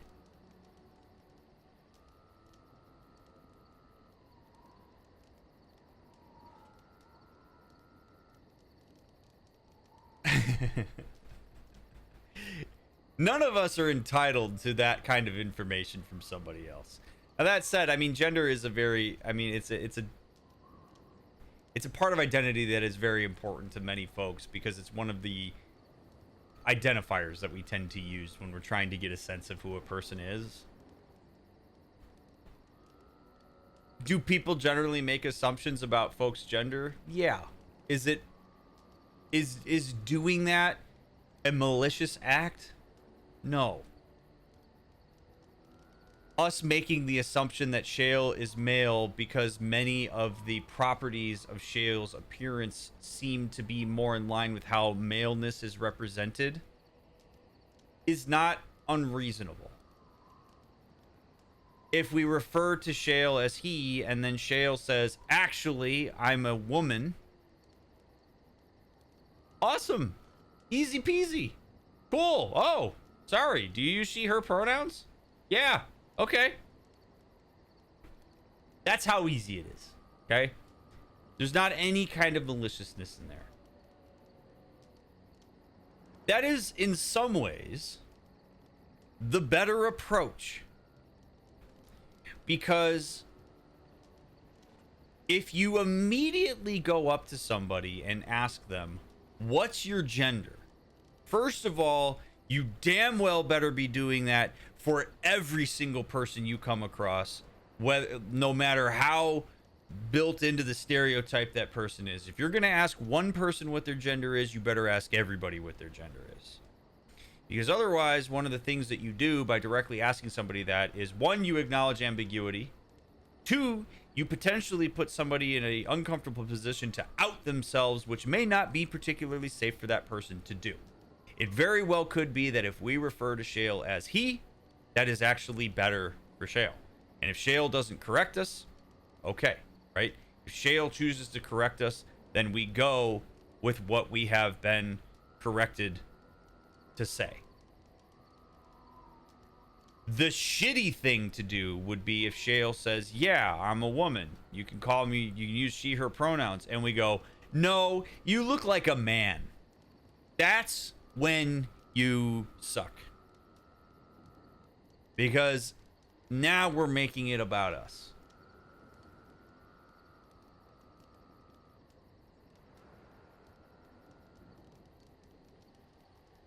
So, again, it's one of those things where, like, you can screw up somebody's gender once, and that's fine. As soon as you are corrected, go with it. It's really easy. Hi, Jim. Actually, my name's Ryan. Oh, okay. Hi, Ryan. Hi, Jim. Actually, it's Ryan. Nah, you look like a Jim, so I'm calling you Jim. Same thing with gender. It's all right to mess up once. Don't be a dick after. Seriously, I don't. It's wild to me that people overcomplicate this stuff. It is just. It is so selfish to operate off of your own perceptions rather than what somebody tells you they want to be called. If your name is Logan and you tell me you want to be called Charlie, cool, I'll call you Charlie. It's not that hard. What a lot of people don't like to do is lean into the discomfort of, like, okay, this has been represented to me as a certain thing, and now I'm being told that this is not the case for this person. So, this is hard for me to lean into. That's cool. Own that. Yeah, it's hard. Sometimes it's hard to use they, them pronouns because we are linguistically, generally, the only representation we have is that they, them pronouns are used in the plural. And then we're using it as singular. And there are instances where they, them has been used as singular, right? So that scrambles people a little bit. But make the effort. It's really not that hard. Your name seems hard to say. I'm just going to call you this. Yeah, I mean, how shitty is that, right?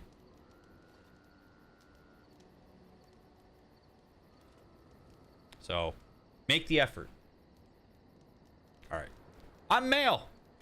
Good for it. I am sure that to other creatures as soft and weak as itself, that would be perfectly obvious. The truth is that whatever gender I was is irrelevant now. I am a golem. I have no gender. It will not become an issue. So that is actually really interesting because Shale actually just did the not good thing to me.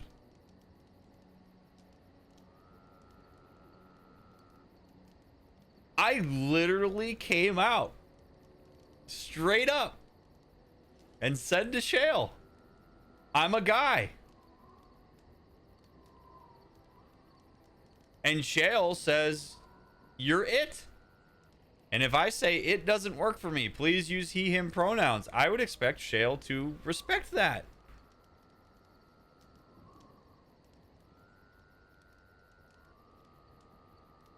Like, it's really fascinating to me that Shale just did that. I was not expecting that. I was not ready for that. I was totally thinking that Shale was going to go, okay, he.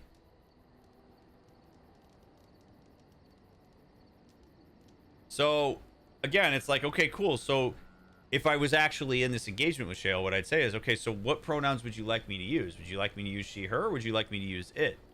I'd like to be referred to as he, right? You're just cuter than before. Weird. What the hell is that? Well, I have to open doors for you now. BioWare. Yo.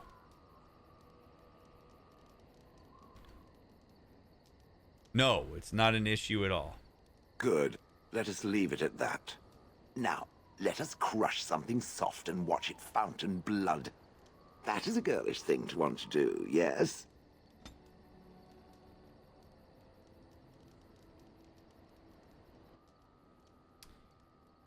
That last comment there is such an indication of the way in which people perform gender. That there are certain expectations that people have relative to a aspect of identity that become limiting. There are aspects of traditional gender performance that people find to be empowering and they like and they attach to and they connect with, and that's awesome, right? And then there are other times where having these like crystallized notions around gender create expectations for people, and then when there's a misalignment of experience and expectation, it creates all sorts of problems, aversive arousal and all that jazz. Check out my video on cognitive schemas if you are interested in learning more about this. But that statement there is very interesting, right? Because it speaks to the fact that like crushing people to a pulp and letting their blood come out is not something that is traditionally seen as feminine in this world that we're in Ferelden. And because we just had a conversation about gender with Shale, that becomes a part of the conversation that it probably wouldn't otherwise become a part of, right? So it speaks to just how gender loaded a lot of identity is, which is all the more reason why you should take people's gender identity seriously, because of how much it influences the way that we show up in the world and what we believe we're supposed to do or not do or whatnot. Ultimately, you perform your gender the way that you want to perform it, holding yourself against the standard of like whatever is generally represented. Sometimes that works for folks, but if it doesn't mean that you can't do certain things. Remember, masculinity and femininity are constructs that we have created. They aren't things that actually exist in any kind of omniscient sense. We've cultivated those things over time. They're very culturally loaded. And they're learned. So they're not the law of the land. Just really interesting stuff. I love the ability for us to talk about these things in a game that was made in 2009.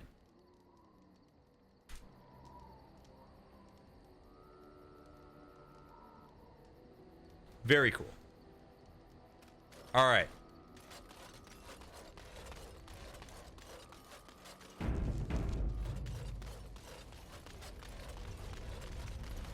What do you wish of me?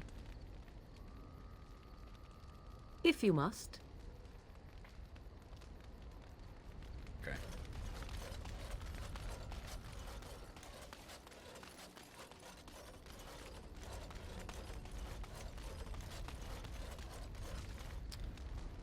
I'm going to use this as a chance to just say that I appreciate all of you being here. Thank you so much, whether you're on YouTube watching the VOD, or whether you're here on Twitch watching live. I really appreciate all of you. Thank you for spending time with my streams. Thank you for supporting what I do. I really hope that these conversations are meaningful to you in some kind of way. I know that not every aspect of the playthrough is going to hit home for every single person, but I really appreciate y'all giving me the benefit of the doubt, giving me a chance to share my perspective on stuff and my expertise. It really means a lot to me. So You know, no matter what, no matter how else you support the channel, whether monetarily or otherwise, I appreciate your presence immensely. And if you think other people could benefit from hanging out here, I definitely encourage you to send them over here, because I'd love to continue to cultivate amazing people here. I have to give chat, if you're wondering, if you're watching YouTube and you're wondering, chat is amazing during these conversations. There is like no moderation that happens. The only moderation that happens around this stuff is around like spoilers. That's how amazing this community is. That we can have all of these conversations in a way that cultivates curiosity and is a lovely flow of information. And I really admire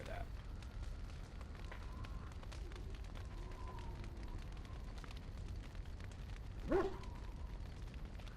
Can we assume that gender is based on sexist stereotypes, therefore being non-binary is invalid? No, non-binary is totally valid. Because again, femininity, masculinity are just constructs, right? So there's like, some people like to put it on a spectrum for ease of visualization, but ultimately, like if a person's non-binary, what they're saying is that maleness, femaleness, that doesn't really fit for me. One of the best metaphors that I ever heard for this, and I'll share this with all of you because I heard this in a professional context, which is one of the best examples I've ever heard in talking to somebody I know who's non-binary, is if you think about, there's this metal wall in front of you and you are given an object. If you are male or female, when you throw that object at the wall, it's metal and it sticks. And you sort of like, it'll polarize over to whichever side of the wall it fits that magnet. A non-binary person throws a chunk of wood at it. So it hits the wall and it doesn't stick and it falls flat. And neither one really feels like it's great. So it's like, I sit somewhere, not even necessarily in the middle, sort of outside the plane of how we have generally conceptualized gender. That there's nothing that works for me here as it relates to that. Thus, I have attempted to find a way to describe my identity in a world that is very binary in that sense, right? So when a person says I'm non-binary, it's totally valid. Cool. It's mostly uncomfortable for the general populace because we have been raised in a world that does make gender binary because we conflate our sexual biology with gender when in reality they are two separate things that are often intermingled but don't have to be. I hope that answers that question. I appreciate you asking it. All right. Right? If you talk to non-binary folks, I appreciate you saying that, Chris. If you talk to non-binary folks, they will often tell you that finding that space, right, of like, this doesn't fit for me, so I'm going to go here, is a wonderful experience because you find something that feels right. And why wouldn't any of us want people to find that?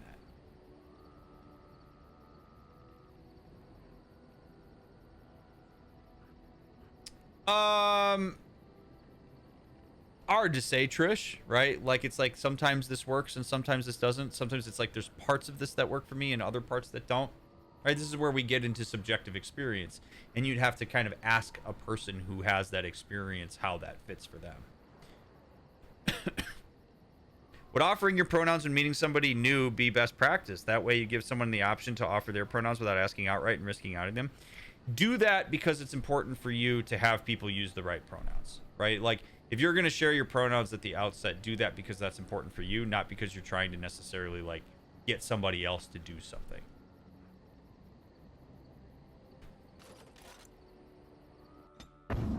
All right. I welcome all comments on this matter, by the way. There may be some things that I've said here that are not correct and don't speak to the actual experience, and maybe I have misfired in some way. If I have, I am certainly willing to hear that feedback. Yes. Oh, thank God we can get our normal party back here.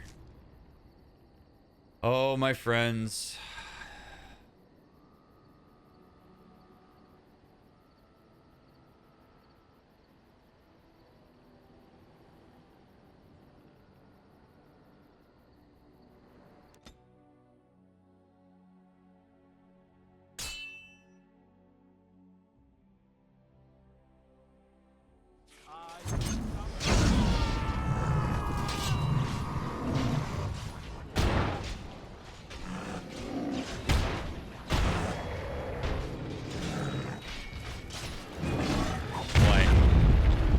this.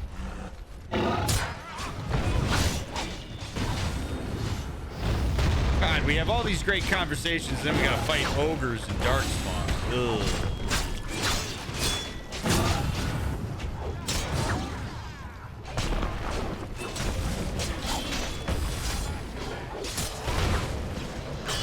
Oh, I should have bought more potions from the merchant guy that's at our camp.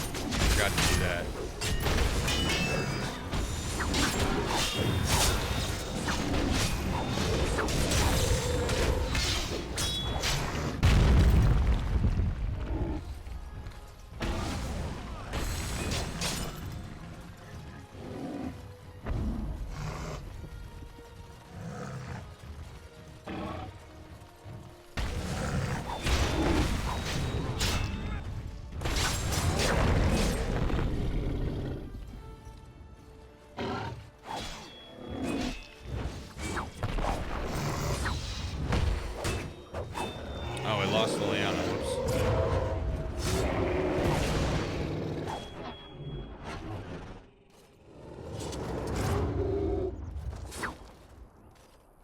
So dramatic. It's cool the first time, but then it's kind of like, all right, come on, Alistair. We got places to go and shit to do. Orzammar has heard your call. We march for you, Warden. Cool, thanks, man. All right.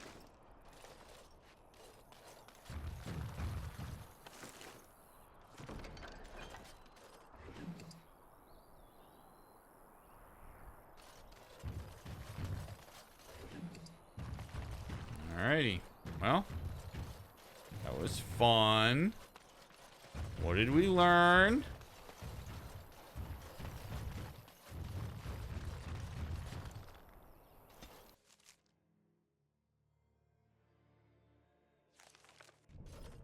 Alrighty.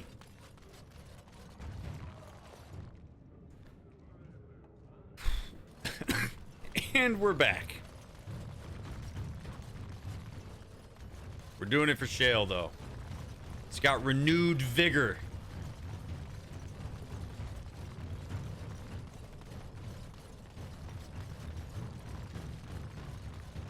I'm just glad we don't have to bring Ogren down here with us. You know what I'm saying?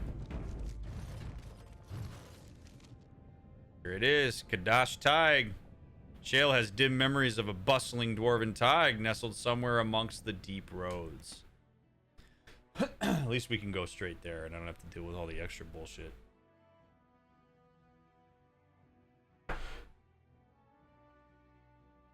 Man, this is really making my intro to this video just completely null and void, isn't it?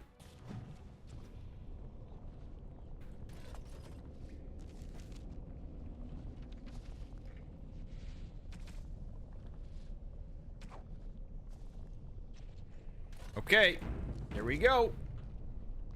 Man, this just reminds me of a time when DLC was actually good. I'm sensing Darkspawn!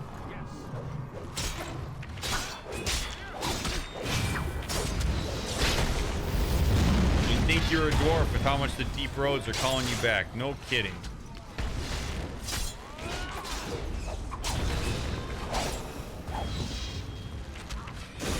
Oh, what's up, Jobin? Is that a I love you man reference? I really hope it is. Later, Jobin.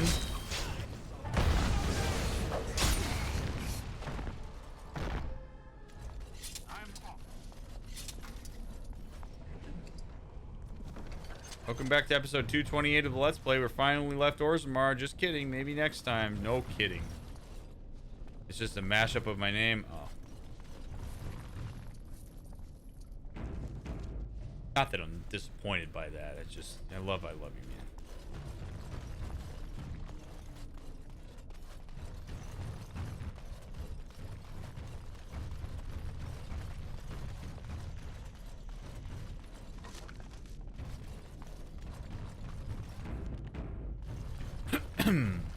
Okie dokie. Ooh, cutscene. This is it. Kadash Tig.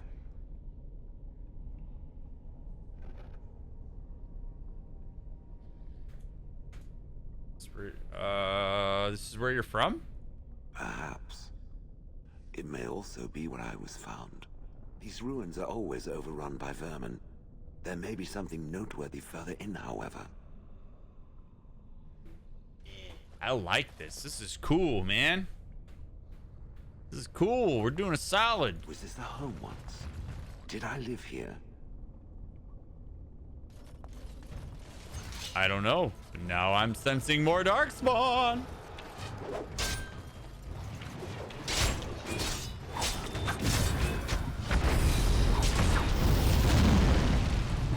That was cool. Man, Liliana's aggro is brutal. Oh, good. Good. Just what I wanted. More of that shit. Oh, yeah. Bring on the Bronto.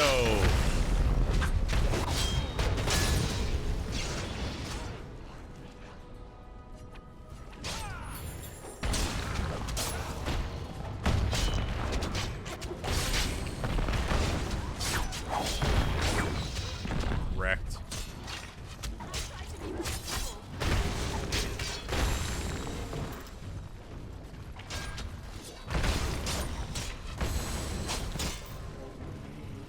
Oh my god, are you remembering things, Shell? I'm loving that for you.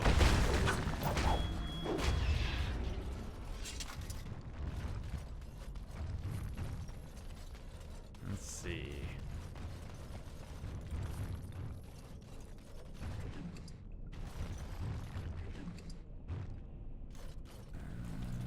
Okay, good. Strange crystal cluster. Small flawless fire crystal. All right, we'll take that for shale.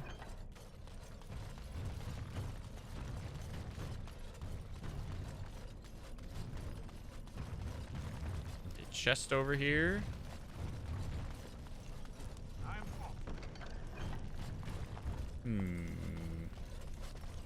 Chest over there. I don't think we can go over there. It's pretty blocked off. Okay, cool.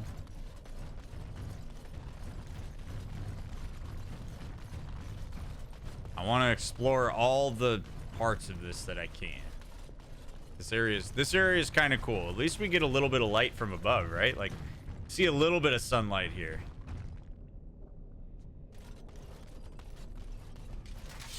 Hey, what up, guys? Hey, hello there.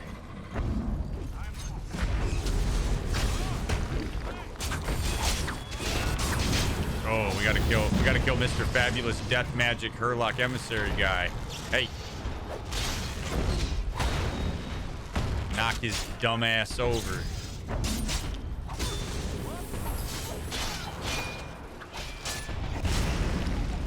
Oh, God. Oh, jeez. Yeah, off with your head. Good shit, friends. Good job. Nicely done. Love this for us. Pile of junk.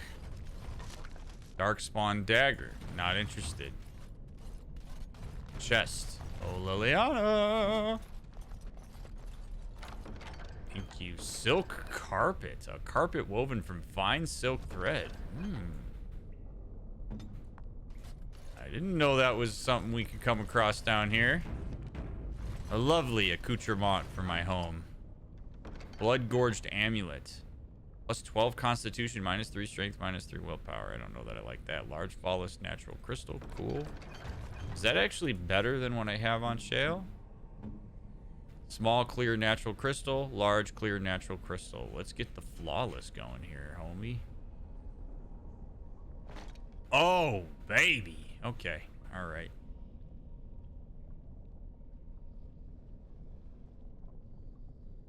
Small flawless fire crystal.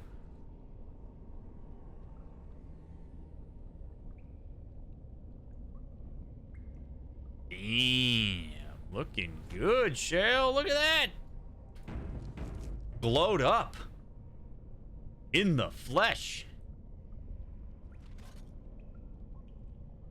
Love it. You love to see that, chat. Good night, Night Elf. I see nothing. Whatever was once here is gone. Yeah, now it's just a lot of darkspawn that we have to fight, and these stupid little things.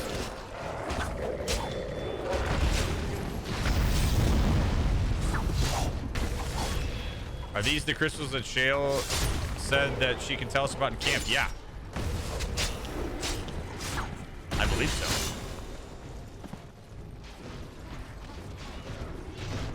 Oh, a lot of traps.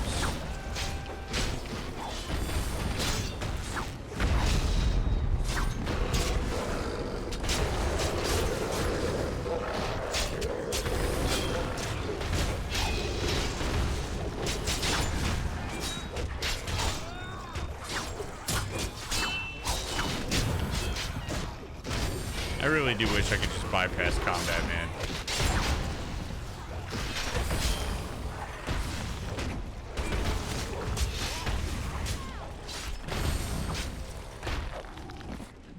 Like, I just have a little taco stand here that's like, hey man, here's all the items that you would have got if you kicked the shit out of all the stuff that's down here. Here you go.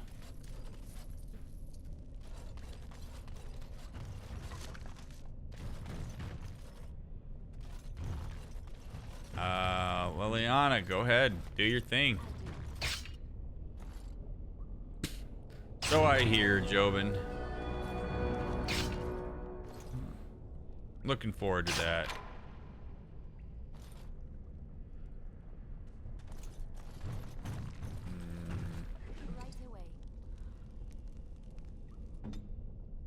Goal of therapy is to graduate from bad schools of thought at the University of Mental Health. Am I wrong? Yeah, I don't know that I'd put it that way, if I'm being honest with you.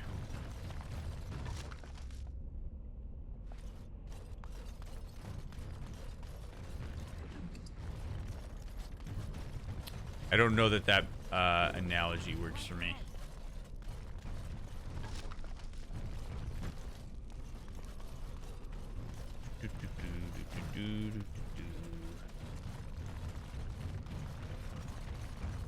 Pile of bones. Look at the bones.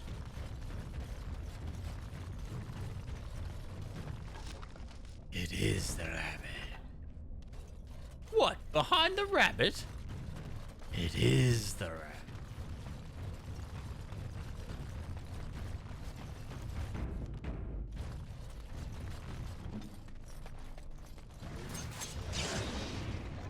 What? Where the hell did you assholes come from?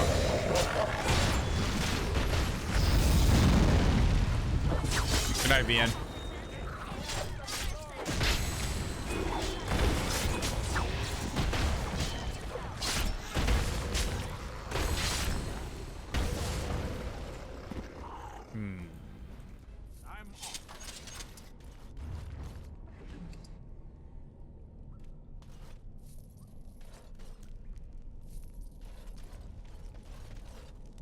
Do your worst.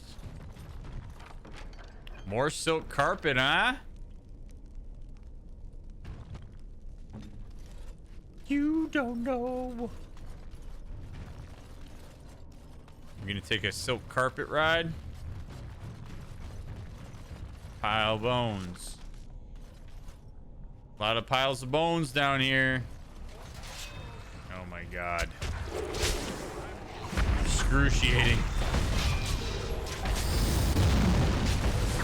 Loving the AoEs, guys. Keep it up.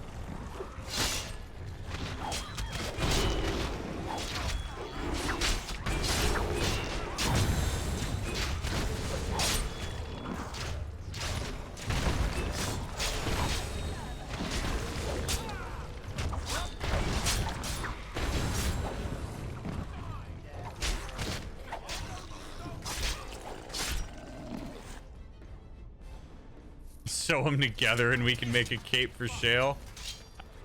I hope that's a spoiler.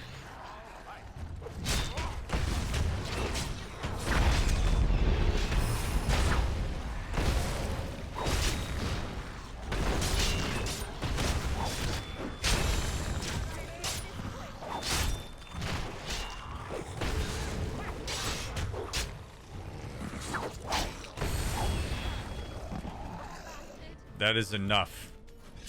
I have had my fill. Although I have to say I am grateful for the health poultices. Like I do appreciate the replenishment of that immensely. So, you know, if I could pull a Liliana here and get all silver lining about this, we are getting our supplies that I said I didn't get before we got here. More ruble. Crawling with filth. Typical. Typical, huh? You got some memories coming back, Jill? My God.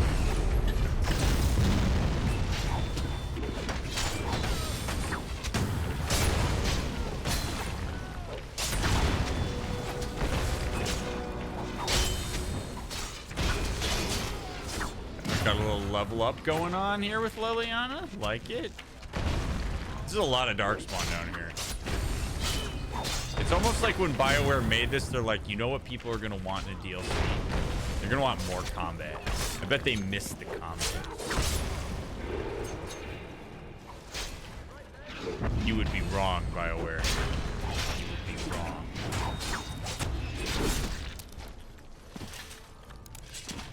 But if I get more health poultices, I'll forgive you. Yeah.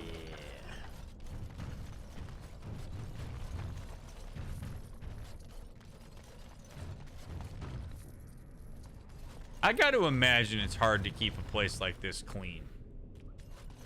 You know, you're underground. The walls are literally dirt.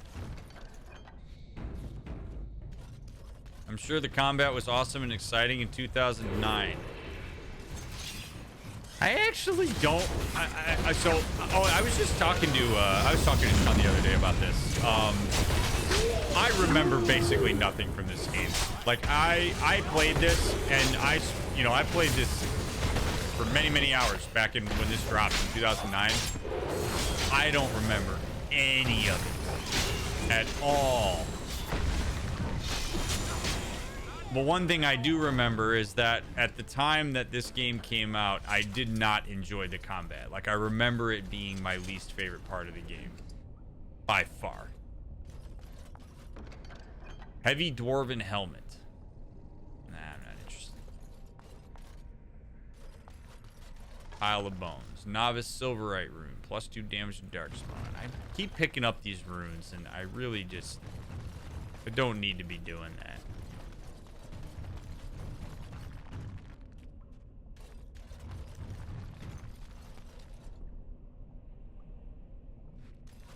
Yes, it was a fantastic taco natch, and I totally understand. You know, if people weren't able to make TwitchCon work, even if you live in San Diego, it's pretty expensive. Dude just plays this on hard nightmare and relishes the combat. Well, you know, as they say, we all have our serial killer trait. Mine's that I wear gym shorts under my pants all the time. Other people play this game on the hardest difficulty setting.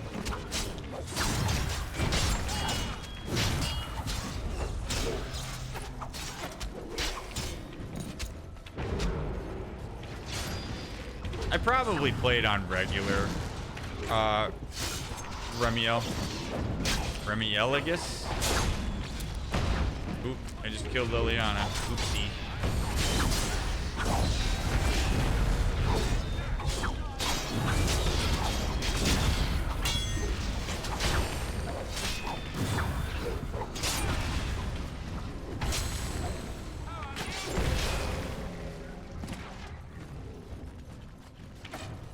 I literally could have driven this entire trip and it would have only been a couple hours off. Oh my God. Are you still on the plane, Victoria? I feel terribly that you've had to deal with this.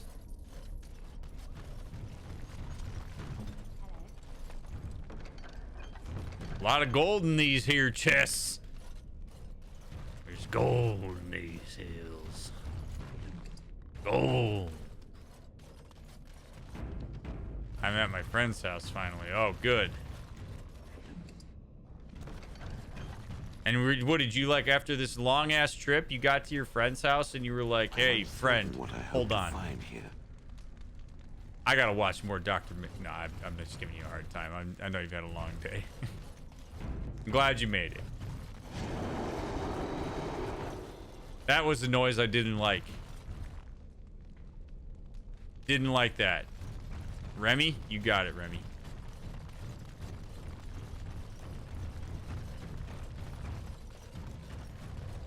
Oh, hello, Ogre Alpha. I'm Dr. Beta.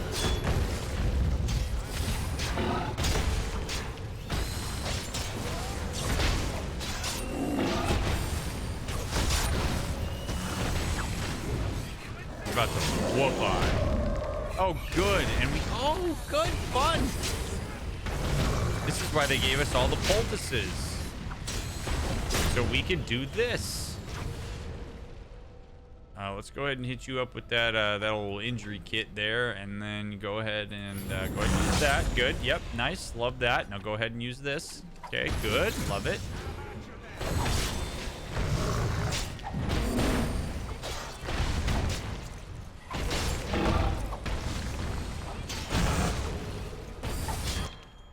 Bet you're wondering how I got myself in this situation.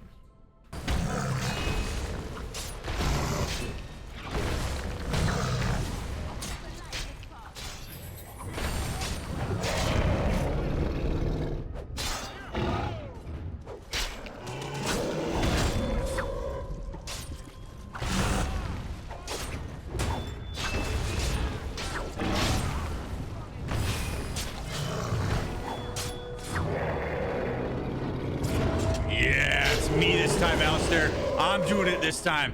It's me. Oh, yeah. Just savor that.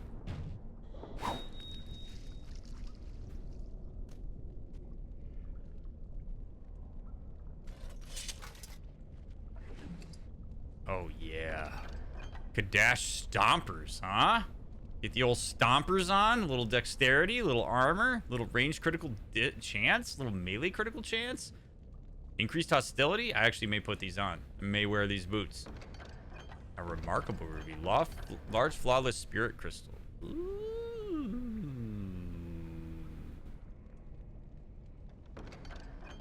I'm taking the old stompers, though. I tell you what. We're going to put those stompers on right now. So I can stomp around. Get stomped. I got to get rid of some of this shit, man. I have too much stuff. I have too much stuff. It's just bad. Ruck shield.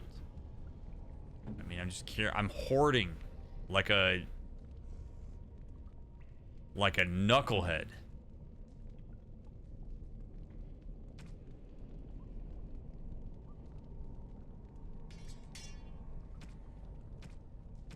It's just too much. Got all these named items.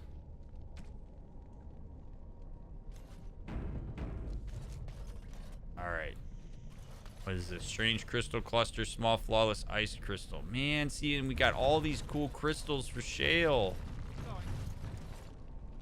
Small flawless natural crystal. Good, this is what we need, because Shale can wear that. Shale, enjoy this crystal.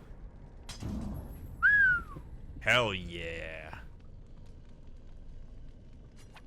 Let's just go ahead and destroy that. Bye. Bye. God, we have so much stuff. We have so much stuff. I still have that bloodied bronze key.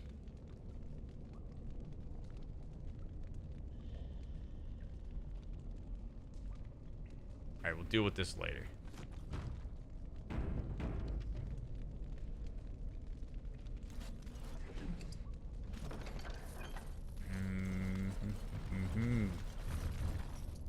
Take all the money. Broken chest. Dead Tig Shanker. Dude, I mean, I gotta take this shit.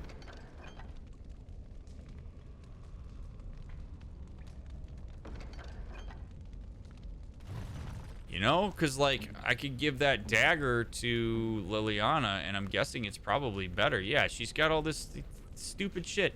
Like, let's go. Dead Tide. I think that's probably good. And then I'm gonna just destroy this shit because I'm carrying too much. Goodbye.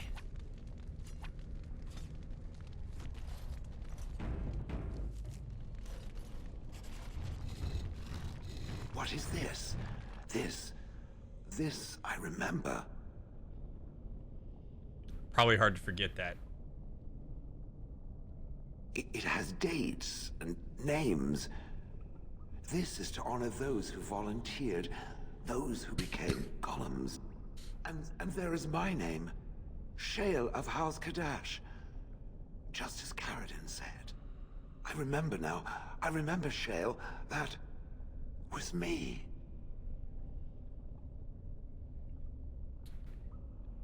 Really interesting, because I think a lot of us would maybe initially look at this and say, wow, that's awesome. Like in option number 1, you remember? That's wonderful. It might not be. Maybe it sucks. Like maybe Shale lived a heavily traumatized life. We don't know. I like to exercise neutrality in moments like this. It's kind of like if a person tells you they're pregnant, unless they say, we're pregnant, usually the first thing you might want to do is say like, oh, how do you feel about that? Because sometimes when people say stuff and they don't really give you an indication via the way that they say the thing, you don't know whether that's a good thing or not. And Shale's kind of in this position. I don't know if this is a good thing to remember who she was. Maybe it is, maybe it isn't. So I don't want to make this judgment call here. I want to ask her, I'll ask her if it was worth it. Is it worth it to now have this? Right? Like, no matter what, that's absolutely right, Kit, is no matter what Shale remembers here, it could be distressing. If you remember a life well lived that was really good,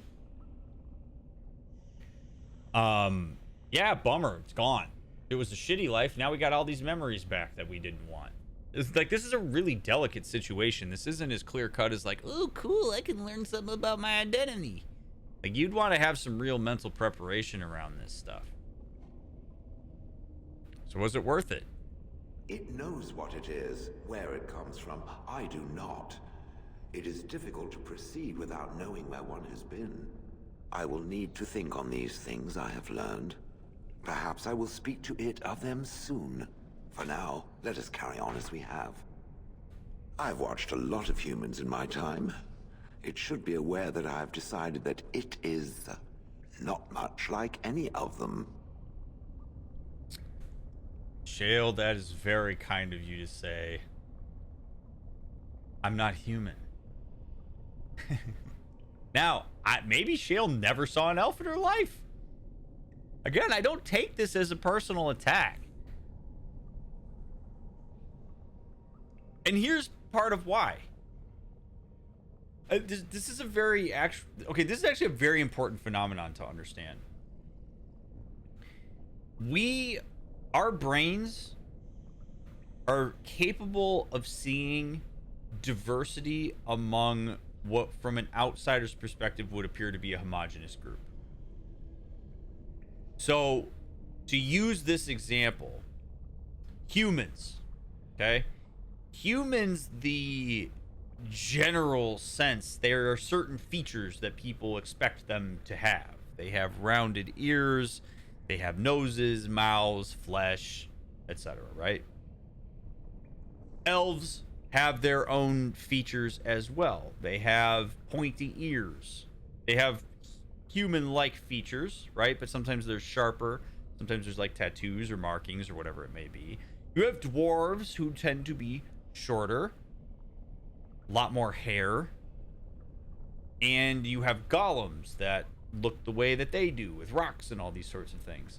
The point that I'm making here is that when you are outside of a group,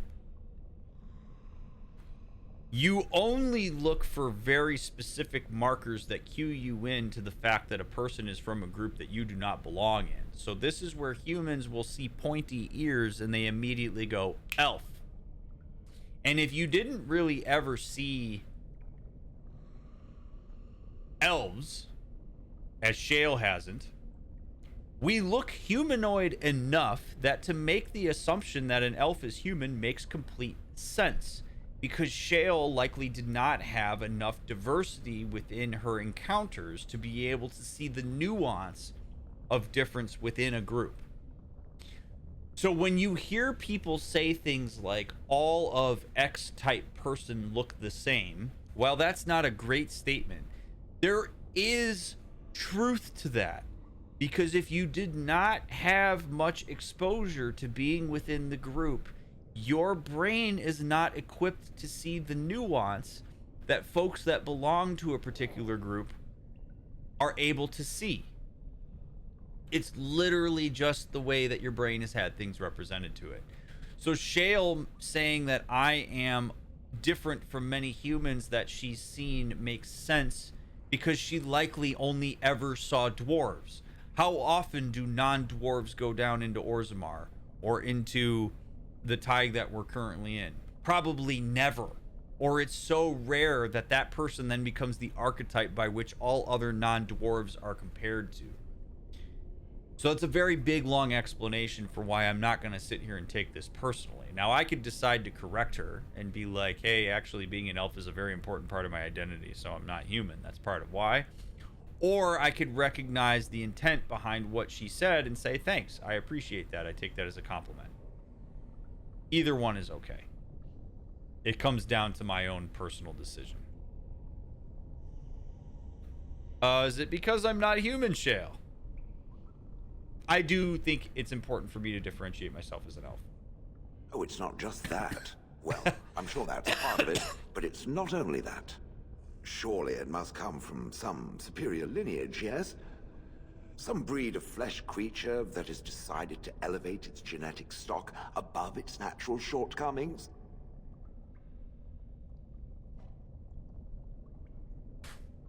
That is a very kind way of you, Shale, to say that I have impressed you.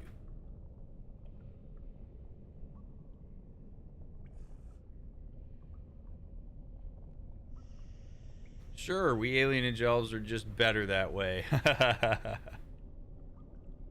Then that must be it. The humans have always spoken about elves being inferior, but obviously this is their own stupidity talking. I would appreciate if it didn't spread around that I said anything. Humans might start to get the wrong idea. They might start thinking their race is not completely hopeless.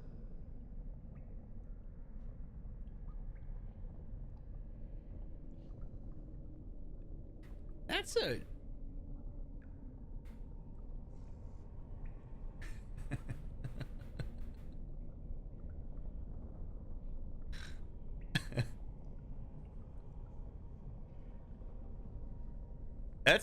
boy, that's one of the most loaded paragraphs. I mean, good lord. Yeah, I mean,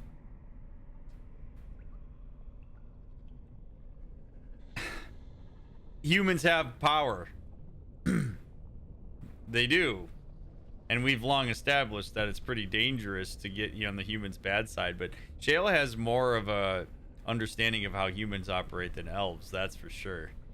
But I love the little, like, kind of inside egging there of, like, you know, humans can really suck, can't they? Us minorities got to stick together. Right? Like, us underrepresented folks in Ferelden. Us marginalized folks. We got to stick together here. Those damn humans. Like, it's cool. I like the acknowledgement of that. I appreciate... We wouldn't want that. Indeed. Can it imagine the horror? Oh. Now, let us crush something into a fine paste before it starts to think I've gone all soft. Perish the thought. Shale is so awesome.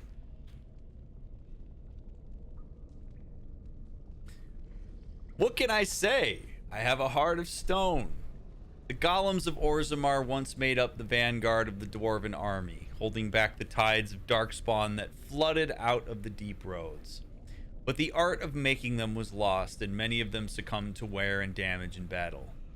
Shale has no memories, either of the time spent fighting in the deep roads or of coming to Honleith. Only a few spotty and bitter recollections of its last master. Mick unearthed Shale's control rod and awakened it, adding a bitter, malfunctioning golem to the menagerie of companions. 300 years earlier, she had been Shale of House Kadash, warrior of King Valtor, and a volunteer who chose to dedicate her life for all time to the defense of Orzammar. Wow.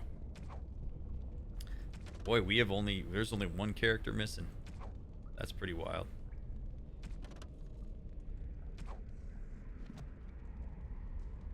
All right. Let's keep it moving. Love it. Love that we can help you out, Shale.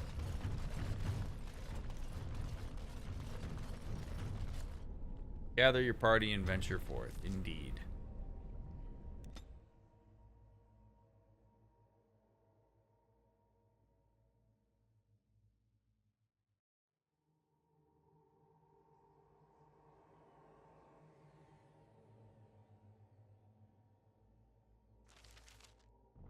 A lot of good stuff with Shale tonight.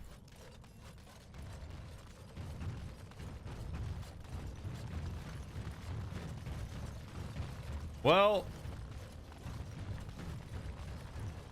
we sure spent a lot of time in Orzammar today. For a stream that wasn't supposed to take place in Orzammar, we did a lot in Orzammar.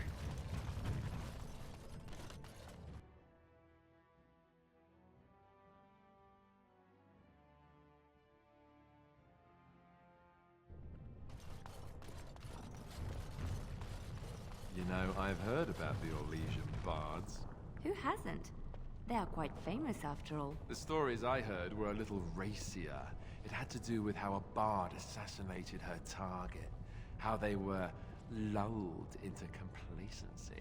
If those stories were true, who would ever agree to entertain a bard in their court? Oh, I don't know. There's a certain allure to danger, isn't there?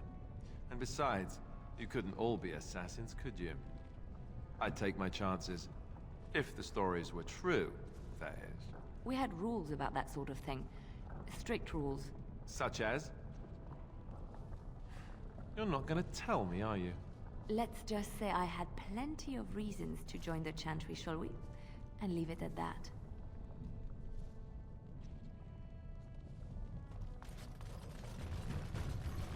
I haven't eaten in days. Show some pity for a poor old Dude, man. I have so much gold. I would so much rather give that to you. I'm going to be honest with you. I am very tired and hit the wall, so I did not quite catch the that conversation between the two of them. So I'm sure there's probably analysis to be had there, but I like totally zoned out while they were talking, which is we're back where we started. Standing on the steps of Orzammar, staring at the sky, wondering, will part 23 be one that has the sky in it, or will we somehow find our way back into Orzammar? My, how we've brought this stream full circle.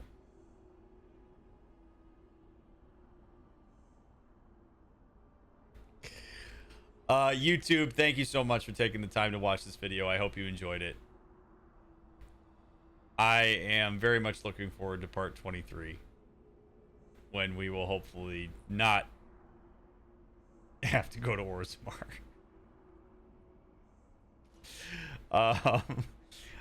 As always, leave a like on your way out. Leave a comment if you feel inclined to say something about anything that was talked about in this playthrough. And follow the links in the description. Check out the Discord for stream announcements and all sorts of cool resources. And it's where all these cool people hang out while I'm offline. Come to Twitch where you can join us live and you can chat with me while we're playing the games, whatever game we may be on at the time you're watching this video. And check out Instagram, TikTok, and Twitter. There's all sorts of cool snippets of what we do here there. It's a nice little archive of these playthroughs. Maybe you even found this place from here. No matter how it is that you support my streams, thank you so much for doing it. I am super grateful for it, and I'm looking forward to part 23. If you're binging, I'll see you over there.